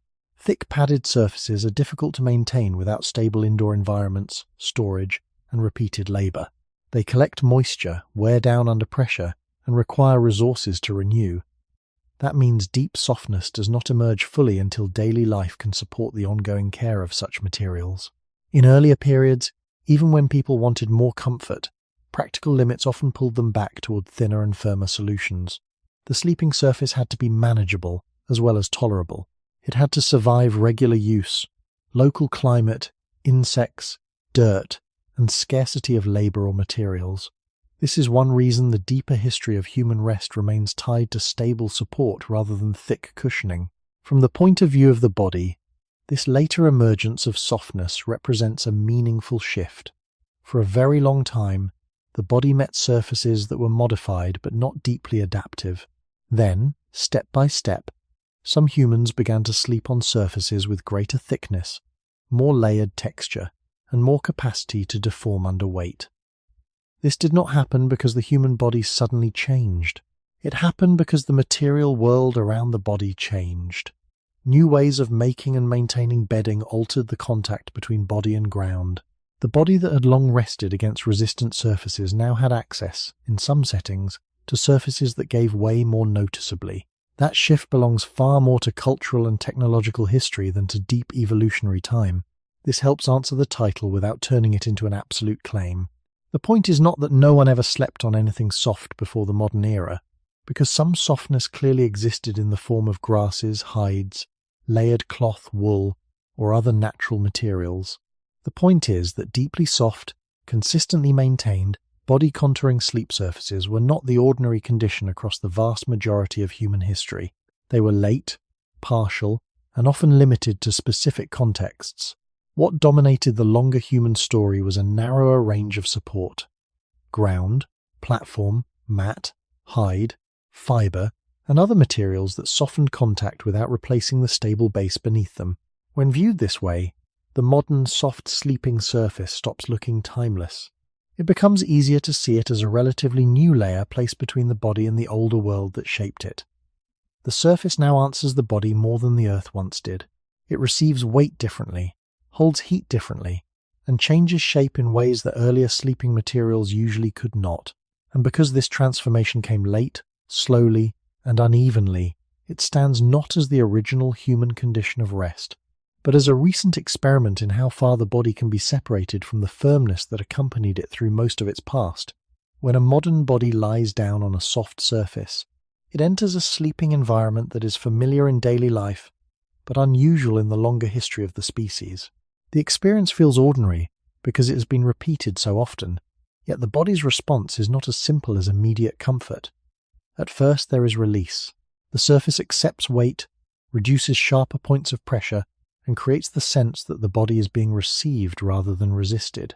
But once that first moment passes, the body begins a more complex interaction. It no longer rests only against a fixed support. It settles into a material that changes shape beneath it, and that change alters how the body understands its own position. The hips may sink more than the legs. The shoulders may settle differently depending on posture. The back may be supported more in one area and less in another, not because the body has moved dramatically, but because the material is continuously responding to load. This creates a sleeping condition in which support is partly produced by deformation. The body is still being held, but it is being held through a surface that keeps negotiating with its shape. From the perspective of the body, this can feel gentle, but it can also require a quiet pattern of adjustment. Small movements during sleep are normal in all settings, yet on a soft surface they may be influenced not only by pressure and circulation, but by the gradual way the material beneath the body settles over time. A person may not notice this consciously, and there is no need to turn it into a dramatic claim, but the difference is real at the level of physical interaction. The body that evolved across long stretches of time on more stable ground is now resting in contact with a surface that participates more actively in shaping the posture of rest. This does not mean the body rejects softness. Human beings adapt to many environments, and comfort itself is a meaningful part of rest. But adaptation is not the same as historical continuity. The fact that a soft surface can feel pleasant does not mean it reflects the material conditions under which most human sleep took shape. For most of human history, the body likely settled onto thinner and firmer arrangements where the surface changed little under weight. In the modern setting, by contrast, the body may be partially surrounded by the sleeping surface, especially in heavier regions where the material compresses more deeply. This alters how contact is distributed and how clearly the edges of the body are defined against the surface. On firmer ground, the body knows where the support begins because the support resists. On a softer surface, the boundary is less sharp. The surface rises, gives way, and partly molds itself around the body. That difference may affect how stillness feels. Stillness on firm ground can come from the body finding its place against something unchanged. Stillness on a soft surface may depend more on the body and the material arriving together at a temporary balance. This also changes the rhythm of minor adjustments across the night. The body does not simply lie there unchanged. Breathing, muscle release, and shifts in pressure continue, and the soft surface responds to each of these in small ways. The result is not necessarily disturbance, but a more interactive form of rest. The sleeping environment answers the body continually, rather than standing quietly beneath it. In this sense, the modern soft surface is not just a more comfortable version of old human sleep, it is a different material relationship. The body now rests in a world where support can be engineered, layered, and made responsive in ways that earlier landscapes rarely allowed. This marks a subtle but important change in the human experience of lying down. The body still carries its older anatomy, its weight distribution, its need for warmth and balance, but it meets those needs in a surface shaped by recent material history, rather than deep ancestral conditions. And that is where the question becomes more interesting than any simple answer. The modern body may feel at ease on softness because it has grown used to it, because culture has normalized it, and because the first sensation of yielding often resembles care. But ease is not always the same as continuity. Sometimes what feels most natural in the present is simply what has become most common, and if that is true here, then the body sinking into softness each night may not be returning to something ancient at all. It may be entering, again and again, a very recent version of rest. When the body remains on a soft surface for longer periods, another detail begins to emerge, one that is less about immediate sensation and more about how the body maintains orientation over time. Orientation, in this sense, is the body's ongoing awareness of where its parts are in relation to each other and to the surface beneath it. This awareness is supported by continuous sensory input from the skin, muscles, joints, and connective tissues. These signals do not stop during sleep. They become quieter, but they continue to inform the body about pressure, position, and balance. On a firm surface, these signals are anchored to something that does not change very much. The points where the body meets the ground remain consistent, and the body can rely on that consistency as a reference. On a softer surface, the same signals are present, but the reference itself is more fluid. As the material beneath the body yields and adjusts, the distribution of pressure can shift gradually, even without a deliberate movement. The body is still aware of its position, but the environment it is referencing is also responding in real time. This creates a subtle difference in how orientation is maintained. The body is not only sensing itself against a stable boundary, but sensing itself within a surface that participates in the process. This does not disrupt sleep in a direct or obvious way, but it changes the character of stillness. Stillness is no longer defined only by the absence of movement. It includes a quiet interaction between body and surface that continues beneath awareness. Small changes in posture may be absorbed by the material, and small changes in the material may influence posture in return. Over the course of a night, this can create a pattern in which the body is continually finding and refining its position, rather than holding a single arrangement against an unchanging base. Research in human physiology shows that the body naturally alternates between periods of relative stillness and moments of adjustment during sleep. These adjustments help relieve pressure on tissues, support circulation, and respond to internal signals. The presence of a soft surface does not eliminate these needs. it changes how they are expressed. Some adjustments may be smaller or more gradual, while others may occur when the body reaches a point where the current distribution of support is no longer balanced. The body's sensory systems remain active in guiding these changes, even if the person is not aware of them. When considered in the context of human history, this interaction takes on a different meaning. For most of the time that humans have existed, the surfaces used for sleep would have provided a more stable reference for orientation. The ground did not reshape itself in response to each breath or shift in muscle tone. The body's sensory feedback was tied to a surface that remained largely constant. This does not mean that the body was completely still or that sleep was without movement, but it does suggest that the environment contributed less variability to the process. The body adjusted to itself and to a stable ground, rather than to a surface that adjusted back. In modern conditions, the balance is different. The body and the surface form a more interactive system. The surface responds to weight, redistributes pressure, and changes shape over time. The body, in turn, responds to these changes through small adjustments.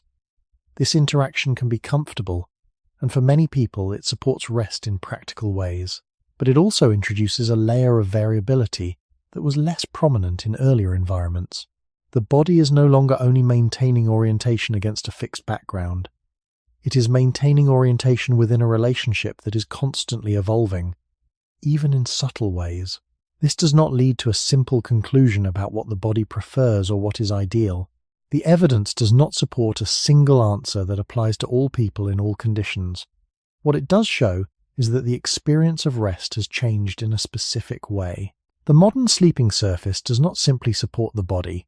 It participates in shaping how the body experiences its own position over time. And within that participation, the boundary between body and ground becomes less defined, more responsive, and more dependent on the ongoing exchange between weight, material, and time.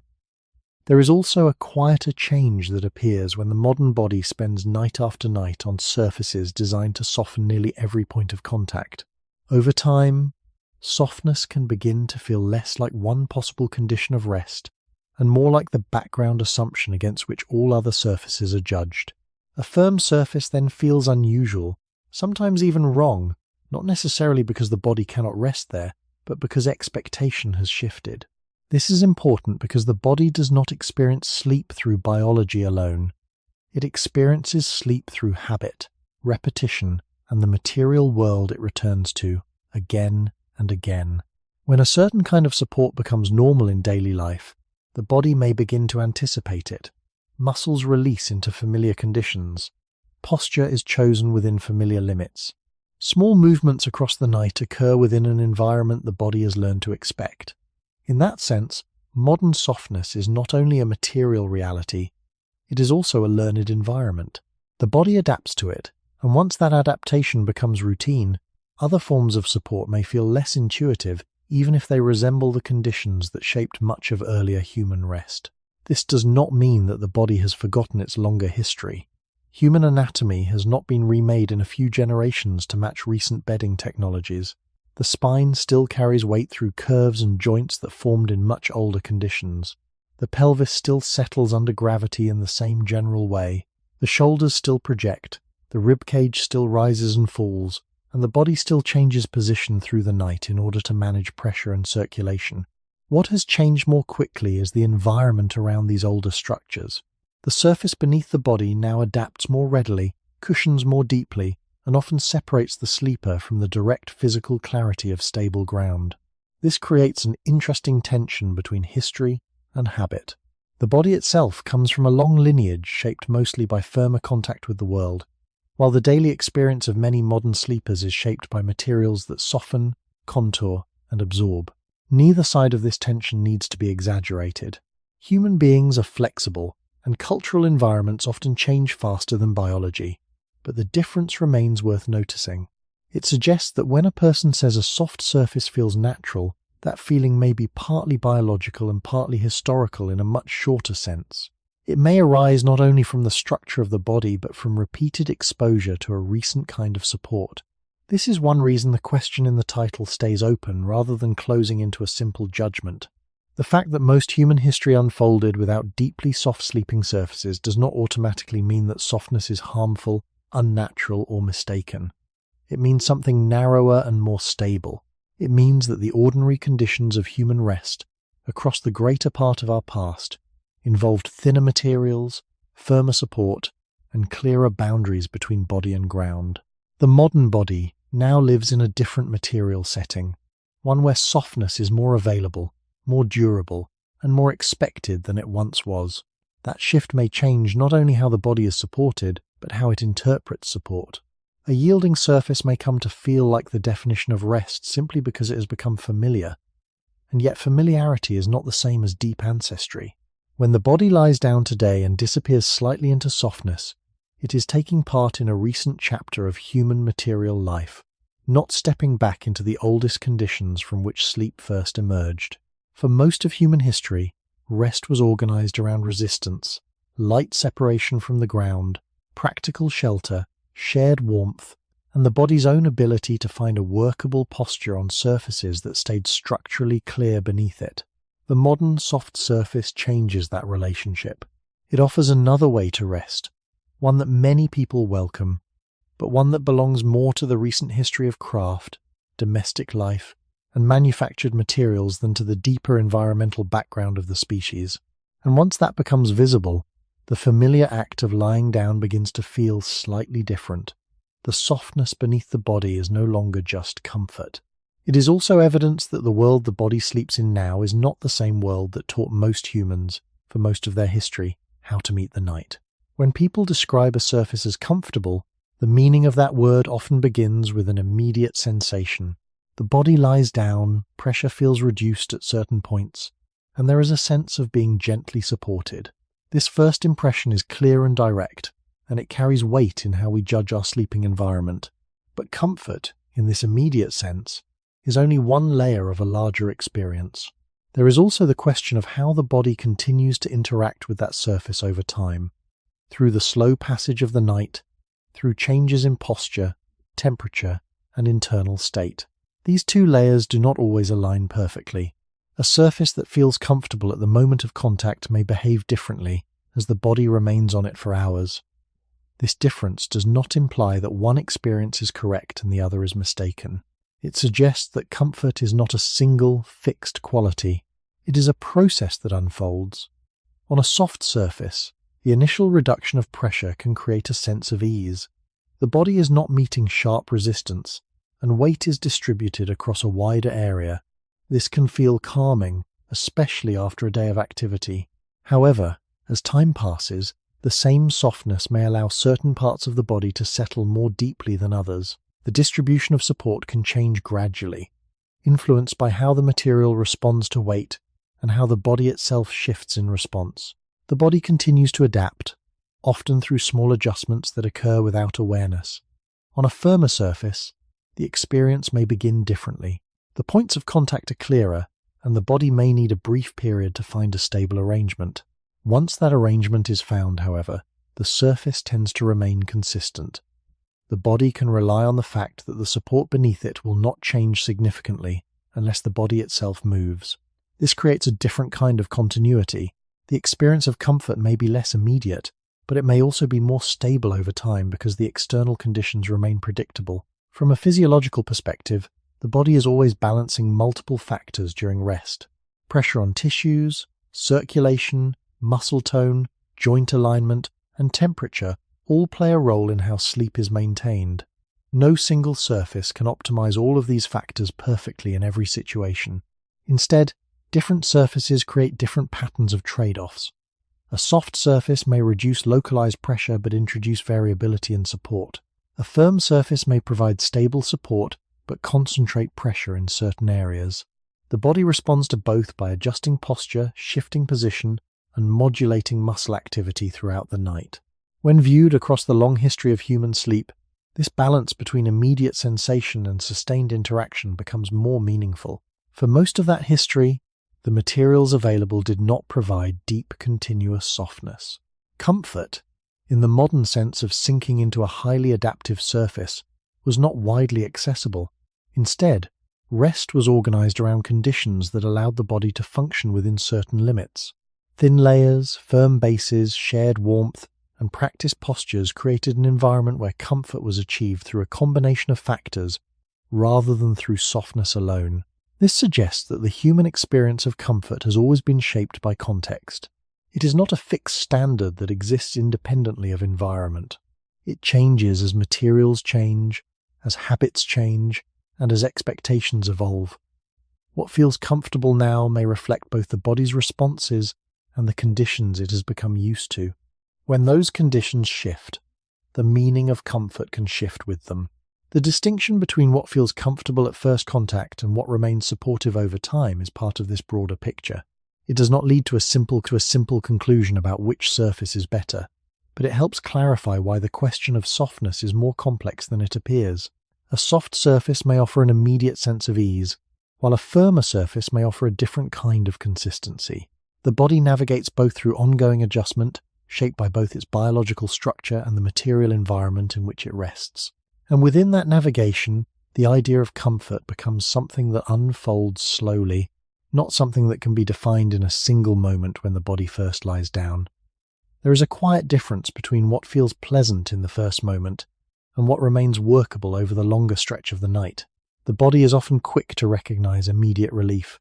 A surface that softens sharper contact can feel inviting because it reduces the need to confront the hardness of specific points such as the hips, shoulders, or heels. That first ease is real, and it matters, but the body does not sleep in a single moment. It sleeps across hours, and during those hours the meaning of support becomes broader.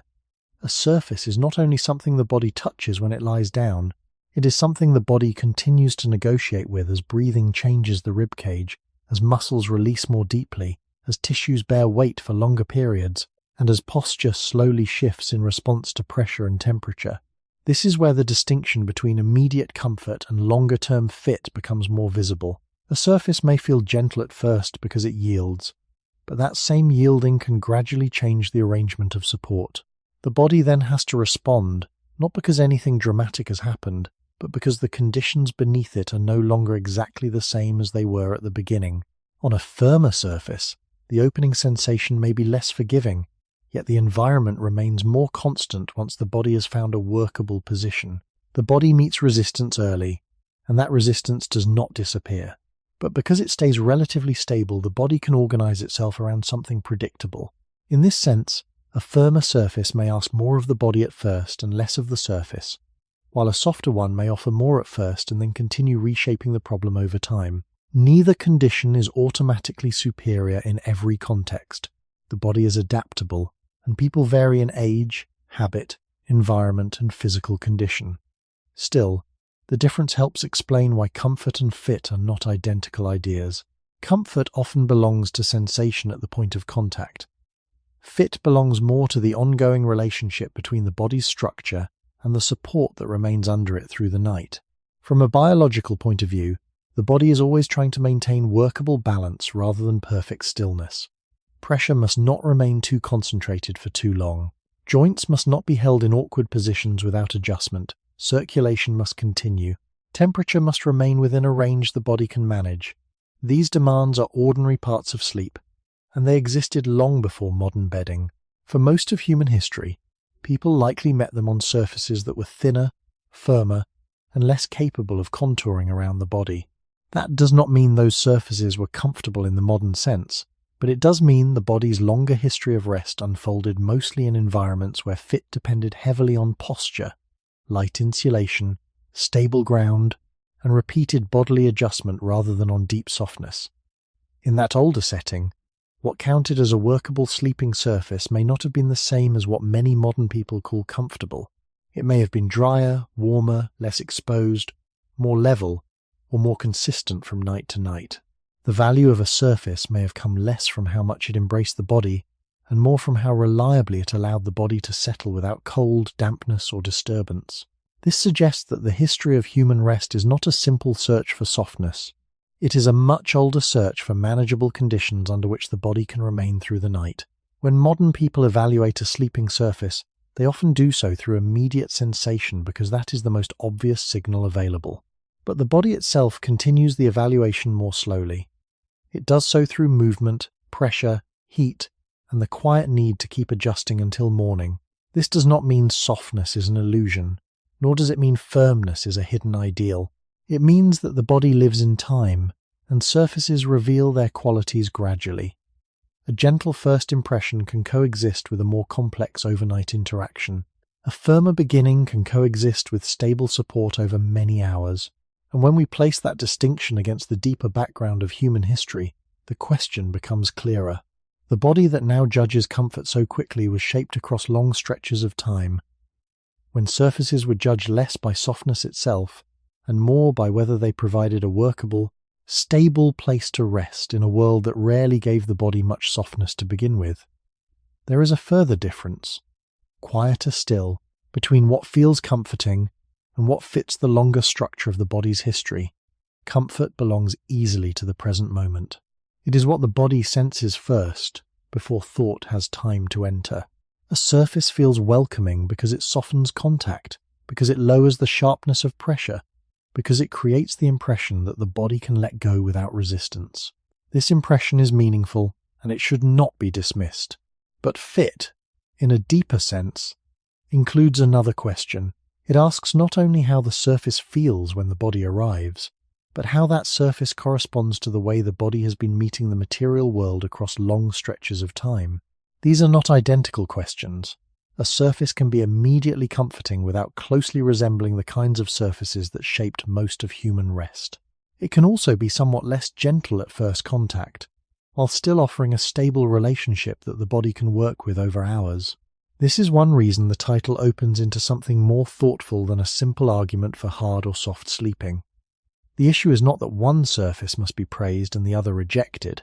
The issue is that the modern association between softness and proper rest may be historically narrow. For much of human history, people did not have regular access to sleeping surfaces designed to reduce nearly every pressure point through deep yielding support. They slept on ground, mats, hides, platforms, and layered natural materials that could improve conditions but still preserved a clear, resistant base. In those environments, the body found rest not because the surface removed the need for adjustment, but because rest emerged through posture, repetition, shared warmth, shelter, and a surface that remained materially stable. This suggests that the body's older definition of a workable sleeping place may have been built less around softness itself and more around reliability. A reliable surface is one that behaves in a way the body can predict. It may be cool or warm, rough or smoothed, covered or uncovered, but it does not constantly renegotiate its shape under weight. The body can learn it. It can settle into it. It can organize posture against it with relative clarity. By contrast, a highly soft and adaptive surface can offer welcome relief while also making support more variable over time. The body can still adapt to that variability, and often does, but the experience belongs to a different material world. It belongs to a world where support is increasingly designed to answer the body rather than simply receive it. That distinction matters because the human body did not emerge in a world built to answer it in this way. It emerged in a world that offered resistance first, and only modest modifications of that resistance. From the point of view of evolutionary history, this does not give us permission to declare modern softness wrong. It simply reminds us that modern comfort is not automatically the same thing as ancestral fit. The body may appreciate softness now because human beings are flexible, because habits change, because material culture reshapes expectation, and because immediate relief has real value. But the long background remains different. Most humans, for most of their history, learned sleep in contact with surfaces that required more from posture and less from material adaptation. In that context, a sleeping surface did not need to feel luxurious in order to be workable. It needed to be dry enough, warm enough, safe enough, level enough, and stable enough. That older logic does not disappear simply because recent history has created new ways to lie down. It remains present as a contrast. The body we carry into bed each night is modern in habit, but ancient in structure. It arrives with tissues, joints, and sensory systems formed over a much longer timescale than the bedding technologies many people now take for granted. So when softness feels right, that feeling may be true at the level of present experience, but it may still belong to a recent chapter in the history of human rest rather than to the deepest one. And perhaps that is the quiet distinction this whole question has been moving toward. Comfort tells us what the body likes in the moment. Fit asks what kind of world the body was shaped within. Those two things can overlap, but they do not have to be the same. And when they are not the same, the meaning of a soft surface changes. It is no longer just a sign of rest. It becomes a sign that the conditions under which humans now lie down are materially different from the conditions that taught most humans, across most of their history, how to sleep at all. One of the quietest changes in human sleep did not happen in the body itself, but in the speed at which the sleeping environment changed around it.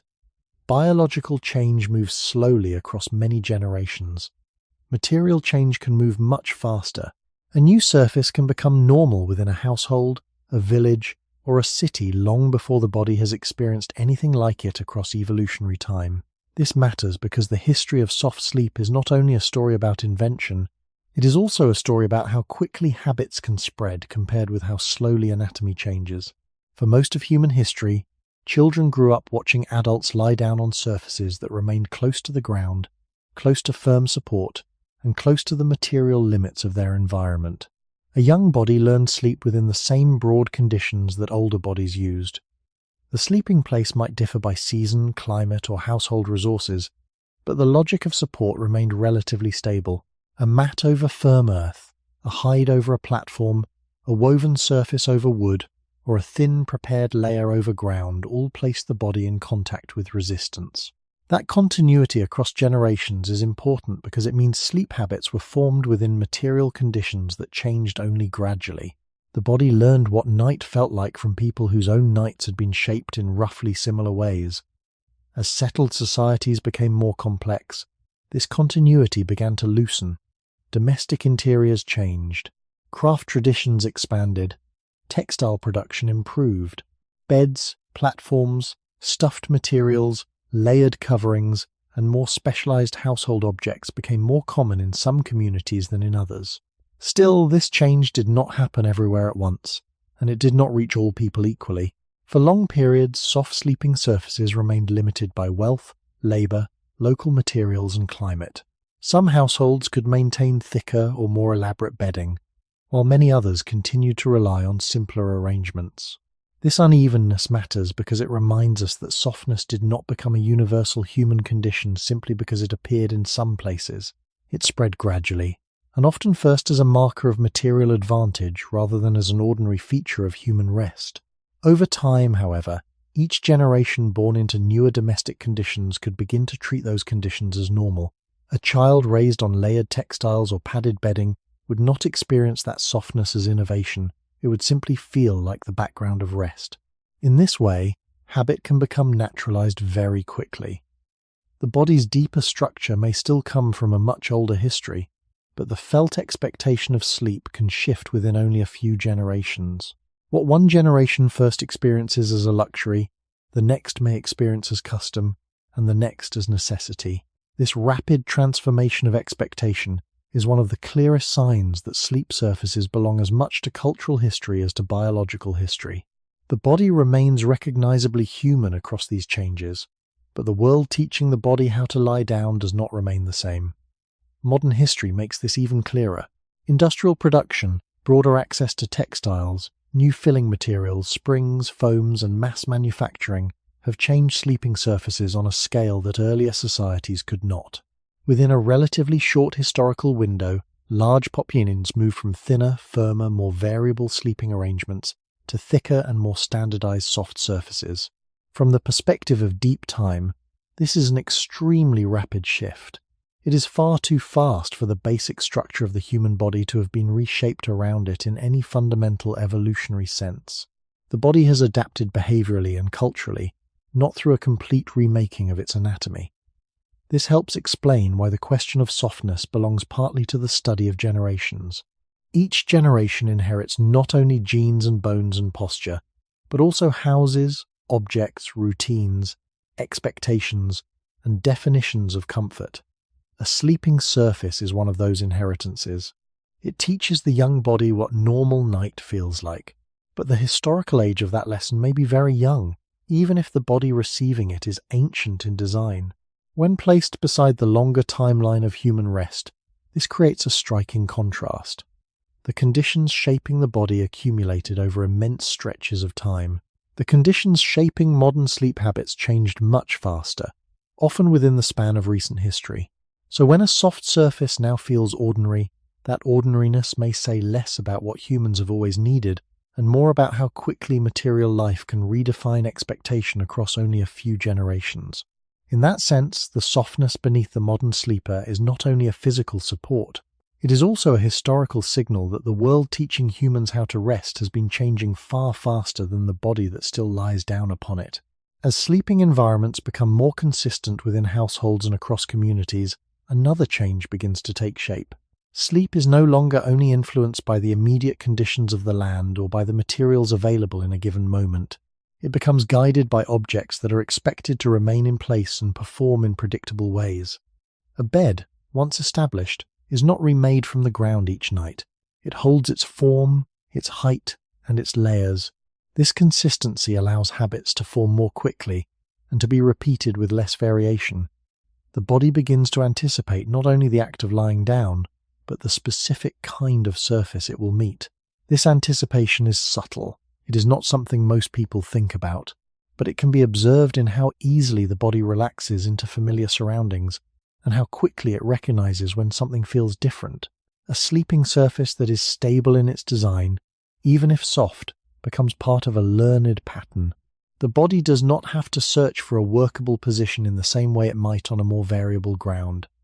It returns to known conditions, and those conditions guide how posture, movement, and rest unfold. This process is not unique to sleep. It reflects a broader principle of human behavior. Repeated environments shape expectations, and expectations influence how the body responds. When a surface is encountered night after night with little change, the body may begin to rely on its specific properties. If the surface is soft and adaptive, the body may expect that softness to be present. If it is firmer and more stable, the body may organize itself differently from the start. Over generations, these expectations can become part of cultural habit. People grow up within certain material conditions and come to see them as normal, even necessary. This does not alter the underlying biology of the body in a fundamental evolutionary sense, but it does shape behavior, perception, and preference. In modern contexts, where many people sleep on surfaces designed to provide consistent softness, the expectation of that softness can become deeply ingrained. A firmer surface may feel unfamiliar, not because the body cannot use it, but because it does not match the learned environment. This highlights the difference between what the body can adapt to and what it has become used to. Human beings are capable of resting in a wide range of conditions, but repeated exposure narrows the range of what feels immediately acceptable. From the perspective of history, this narrowing is relatively recent. For much of human existence, variability in sleeping conditions was common. The ground might change with location, season, or availability of materials. Even within a single environment, the exact surface could differ from night to night. The body learned to accommodate this variability through posture, movement, and adjustment. In contrast, modern sleeping environments often reduce variability. The surface remains the same, the structure remains the same, and the conditions are controlled more closely. This stability can support rest in practical ways, but it also means that the body is no longer practicing adaptation across a wide range of surfaces. Instead, it becomes specialized in responding to a narrower set of conditions. This specialization is not necessarily harmful, but it is historically unusual. It reflects a shift from a world where the body met many kinds of ground to a world where it meets a small number of designed surfaces repeatedly. The distinction becomes clearer when considering how quickly these changes have occurred. Within a relatively short span of time, many human populations have moved from diverse, often firmer sleeping conditions to more uniform, often softer ones. This change has taken place far more rapidly than the slow processes that shaped human anatomy. As a result, there is a gap between the timescale of biological development and the timescale of material change. The body remains rooted in a long history of interacting with stable, limited, and often firm surfaces, while the environment it now inhabits offers a different kind of support. This gap does not create a conflict that must be resolved, but it does create a difference that can be observed. The modern sleeper lies down in a space that has been designed, standardized, and repeated across many nights, often with an emphasis on softness and immediate comfort. The body that lies down there carries with it a much longer memory of resting on surfaces that were less controlled, less uniform, and less yielding. Between these two conditions lies the quiet influence of generations, where habits change quickly, materials change even faster, and the body continues to adapt within a world that no longer resembles the one in which most human sleep first took shape. When a sleeping habit passes from one generation to the next, it often stops feeling like a choice and begins to feel like the natural shape of life. This is one of the quietest ways material history works on the body. A child does not usually compare several centuries of sleeping surfaces. A child simply learns what night feels like in the home that surrounds them. If that home provides a raised bed, layered textiles, or a soft mattress, then softness becomes part of the earliest memory of rest. The body grows familiar with sinking slightly before sleep, with being held by a surface that yields, with expecting the same kind of support night after night. By adulthood, this experience may feel so ordinary that it seems timeless, even though it belongs to a relatively recent phase of human material culture. This is important because generational continuity can make recent conditions appear ancient. Once a soft, sleeping surface is repeated across enough households and enough years, it stops looking like an innovation and starts looking like the default setting of human rest. But the long history behind the body remains different. The skeleton, the joints, the patterns of weight distribution, and the sensory systems that help the body orient itself did not emerge within a world of standardized mattresses and thick domestic bedding. They emerged across much longer stretches of time in conditions where support was usually firmer, more variable, and closer to the ground. The contrast then is not between old bodies and new bodies in any simple biological sense. It is between an old bodily structure and a rapidly changing material inheritance. Each generation passes down not only genes, but rooms, objects, habits, and expectations. In modern life, one of those expectations is often that proper sleep requires a specific level of softness. Yet this expectation may spread culturally far faster than any corresponding biological change. This can be seen in how quickly standards of comfort shift within societies. What earlier generations might have regarded as luxury can, within a fairly short historical period, become ordinary. What was once optional becomes familiar, and what becomes familiar often begins to feel necessary. This does not mean the body is being deceived. It means the body is learning within a recent environment and responding to it honestly. Human beings are highly adaptable, and cultural practices often shape daily experience more quickly than biology can. Still, the difference in timescale matters. The body may learn softness in childhood, but childhood itself takes place inside a species history that is much older than the household. For most humans who have ever lived, rest was not taught by a thick, highly responsive surface that remained constant across years. It was taught by ground, mat, hide, platform, fibre, and other arrangements that varied in detail but remained closer to firm support.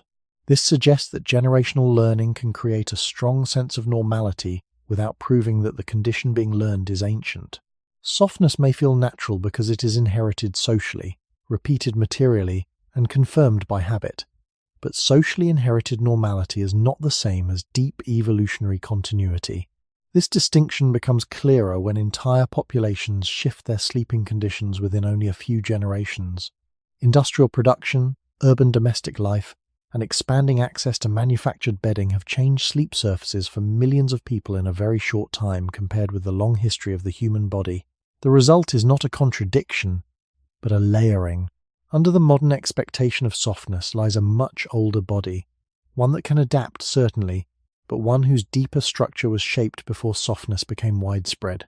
So, when a modern sleeper feels that a soft surface is the proper place for sleep, that feeling may be entirely sincere and entirely recent at the same time. It may reflect a true present-day comfort built on a historical inheritance that is measured not in evolutionary ages, but in households, generations, and material habits. And perhaps that is the quiet lesson here. Human beings do not only inherit bodies from the past, they also inherit worlds. Sometimes those worlds change quickly enough that the body begins to feel at home in conditions that would have been unfamiliar to most of its ancestors.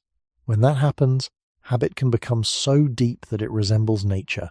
But beneath that habit, the longer record remains. For most of human history, The surface that taught the body how to meet the night was not deeply soft, not highly adaptive, and not far removed from the firmness of the earth itself. When all of these layers are placed side by side, the question at the center of the story begins to feel less like a problem to solve and more like a perspective to hold. The body that lies down each night is not new. It carries a structure shaped over very long stretches of time, shaped by gravity, by movement, by contact with the ground, and by the repeated need to find rest within environments that did not adapt themselves very much. At the same time, the surface beneath that body is no longer what it once was. It is often built, layered, softened, and maintained in ways that belong to a much more recent history. Between these two conditions there is no sharp conflict, but there is a quiet difference. That difference does not demand a correction. It invites attention. When the body sinks slightly into a soft surface, it feels supported in a way that is familiar in the present. The pressure is spread, the contact is gentle, and the sense of being held is immediate. Yet this experience sits on top of a much older pattern in which rest was organized differently. For most of human history, the body did not disappear into the surface beneath it. It met something that resisted, something that stayed in place, something that required the body to arrange itself carefully in order to remain there. That arrangement involved posture, shared warmth, simple materials, and a stable ground that did not change in response to every small shift. When viewed from this wider angle, the modern soft surface becomes one variation among many rather than the final stage of a long progression. It offers certain advantages in how it distributes pressure and how it can be shaped to meet different preferences, but it also represents a departure from the conditions that shaped most human sleep. This departure is not necessarily harmful, and it does not need to be reversed. Human beings live within changing environments, and adaptation is part of that process. But recognizing the difference allows the experience of lying down to become clearer. It is no longer only a question of what feels good in the moment. It is also a question of how the present environment relates to a much longer past. The body that rests now is capable of finding sleep in many conditions. It can adjust to softness, to firmness, to warmth, to cold, to quiet, and to noise. It does not require a single exact surface in order to function. What it does require is a set of conditions that allow it to settle into balance, to manage pressure, to regulate temperature, and to remain through the night with minimal disturbance. These conditions can be met in different ways, and the variety of human sleeping practices across cultures and history reflects that flexibility. At the same time, the history that lies behind the body suggests that softness is not the only path to rest. It is one path among others, one that has become widespread in recent generations, but one that stands alongside older ways of meeting the ground. When this is understood, the experience of lying down can be seen with a little more space around it. The softness beneath the body is no longer the unquestioned background of sleep. It becomes something visible, something that belongs to a particular time and set of materials. The firmness that once defined most sleeping environments also becomes visible, not as something to return to, but as something that shaped how the body learned to rest in the first place. And within that awareness, the question remains open in a quiet way. The body settles, as it always has, into whatever surface is beneath it. The night unfolds as it always does, through small adjustments, breathing, and gradual stillness. The surface may be soft or firm, familiar or unfamiliar, but the deeper process continues.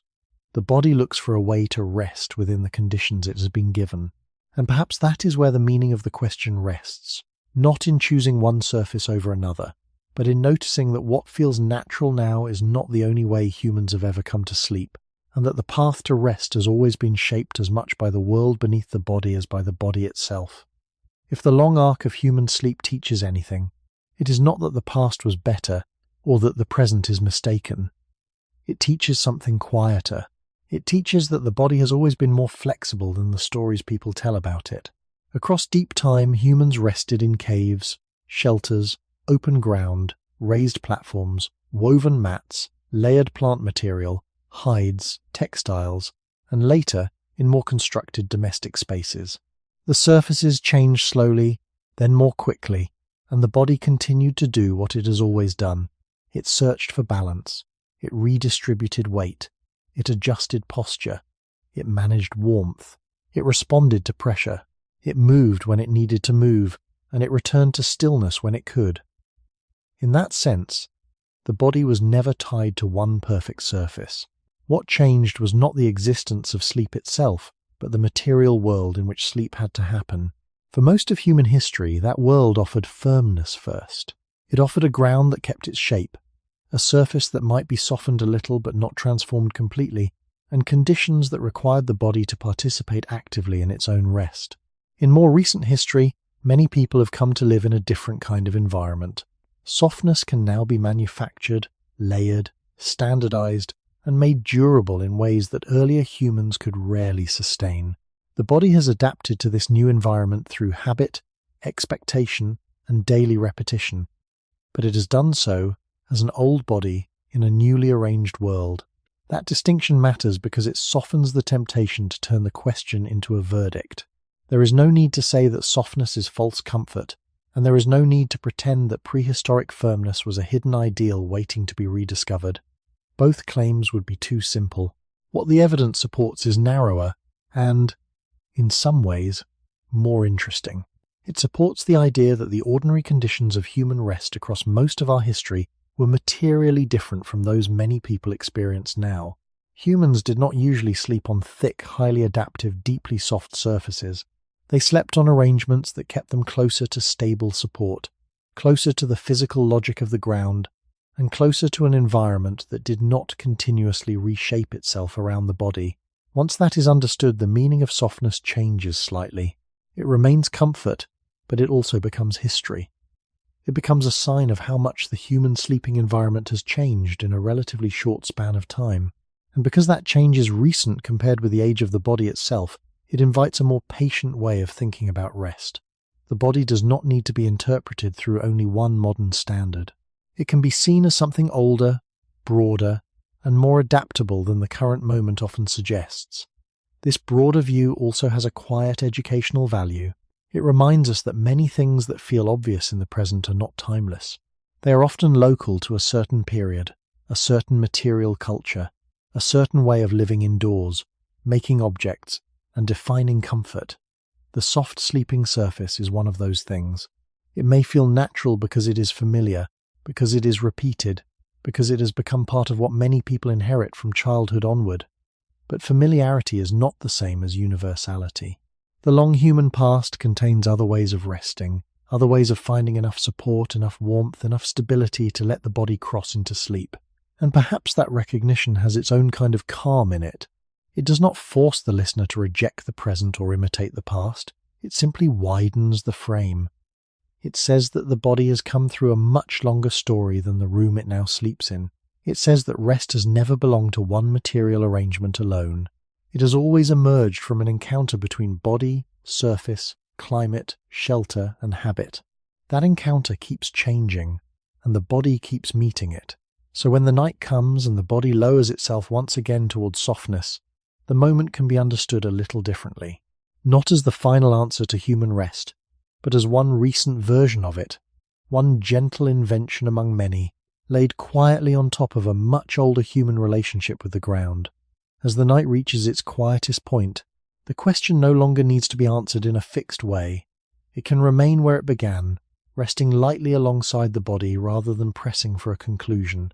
The surface beneath you, whether soft or firm, whether familiar or different, becomes part of a longer continuity that does not depend on a single ideal. The body does not ask for perfection. It asks for conditions that allow it to settle, to breathe, to adjust, and to remain. Across the long history that led here, those conditions were met in many different ways, often with less softness than people now expect, often with more reliance on posture, shared warmth, and stable ground. Yet sleep still came. It came because the body is not shaped for one narrow environment, but for a range of workable ones. When you notice the way your body meets the surface now, there is no need to change it or to judge it. The softness can remain what it is, a gentle response from the material beneath you, but it can also be seen more clearly as something that belongs to a particular moment in human history rather than to all moments. The body that receives that softness carries within it a much older memory, not a conscious memory, but a structural one. formed through countless nights in contact with surfaces that did not yield very far. That older pattern does not demand to be restored. It does not insist on being followed. It simply remains present as part of what the body is. This is where the story returns to stillness. The difference between soft and firm, between present habit and longer history, becomes less like a problem and more like a quiet layer beneath experience. You lie down, as humans have always done. The surface meets you in its own way. The body responds in its own way. Small adjustments happen, breath continues, warmth shifts, and the boundary between body and ground settles into whatever form the night allows. There is no single correct arrangement, only a relationship that unfolds. For most of human history, that relationship was shaped by surfaces that resisted, by materials that offered only light separation, and by environments that asked the body to find its own balance. Now, in many places, that relationship includes softness that answers back, that receives the body more actively, that changes under weight.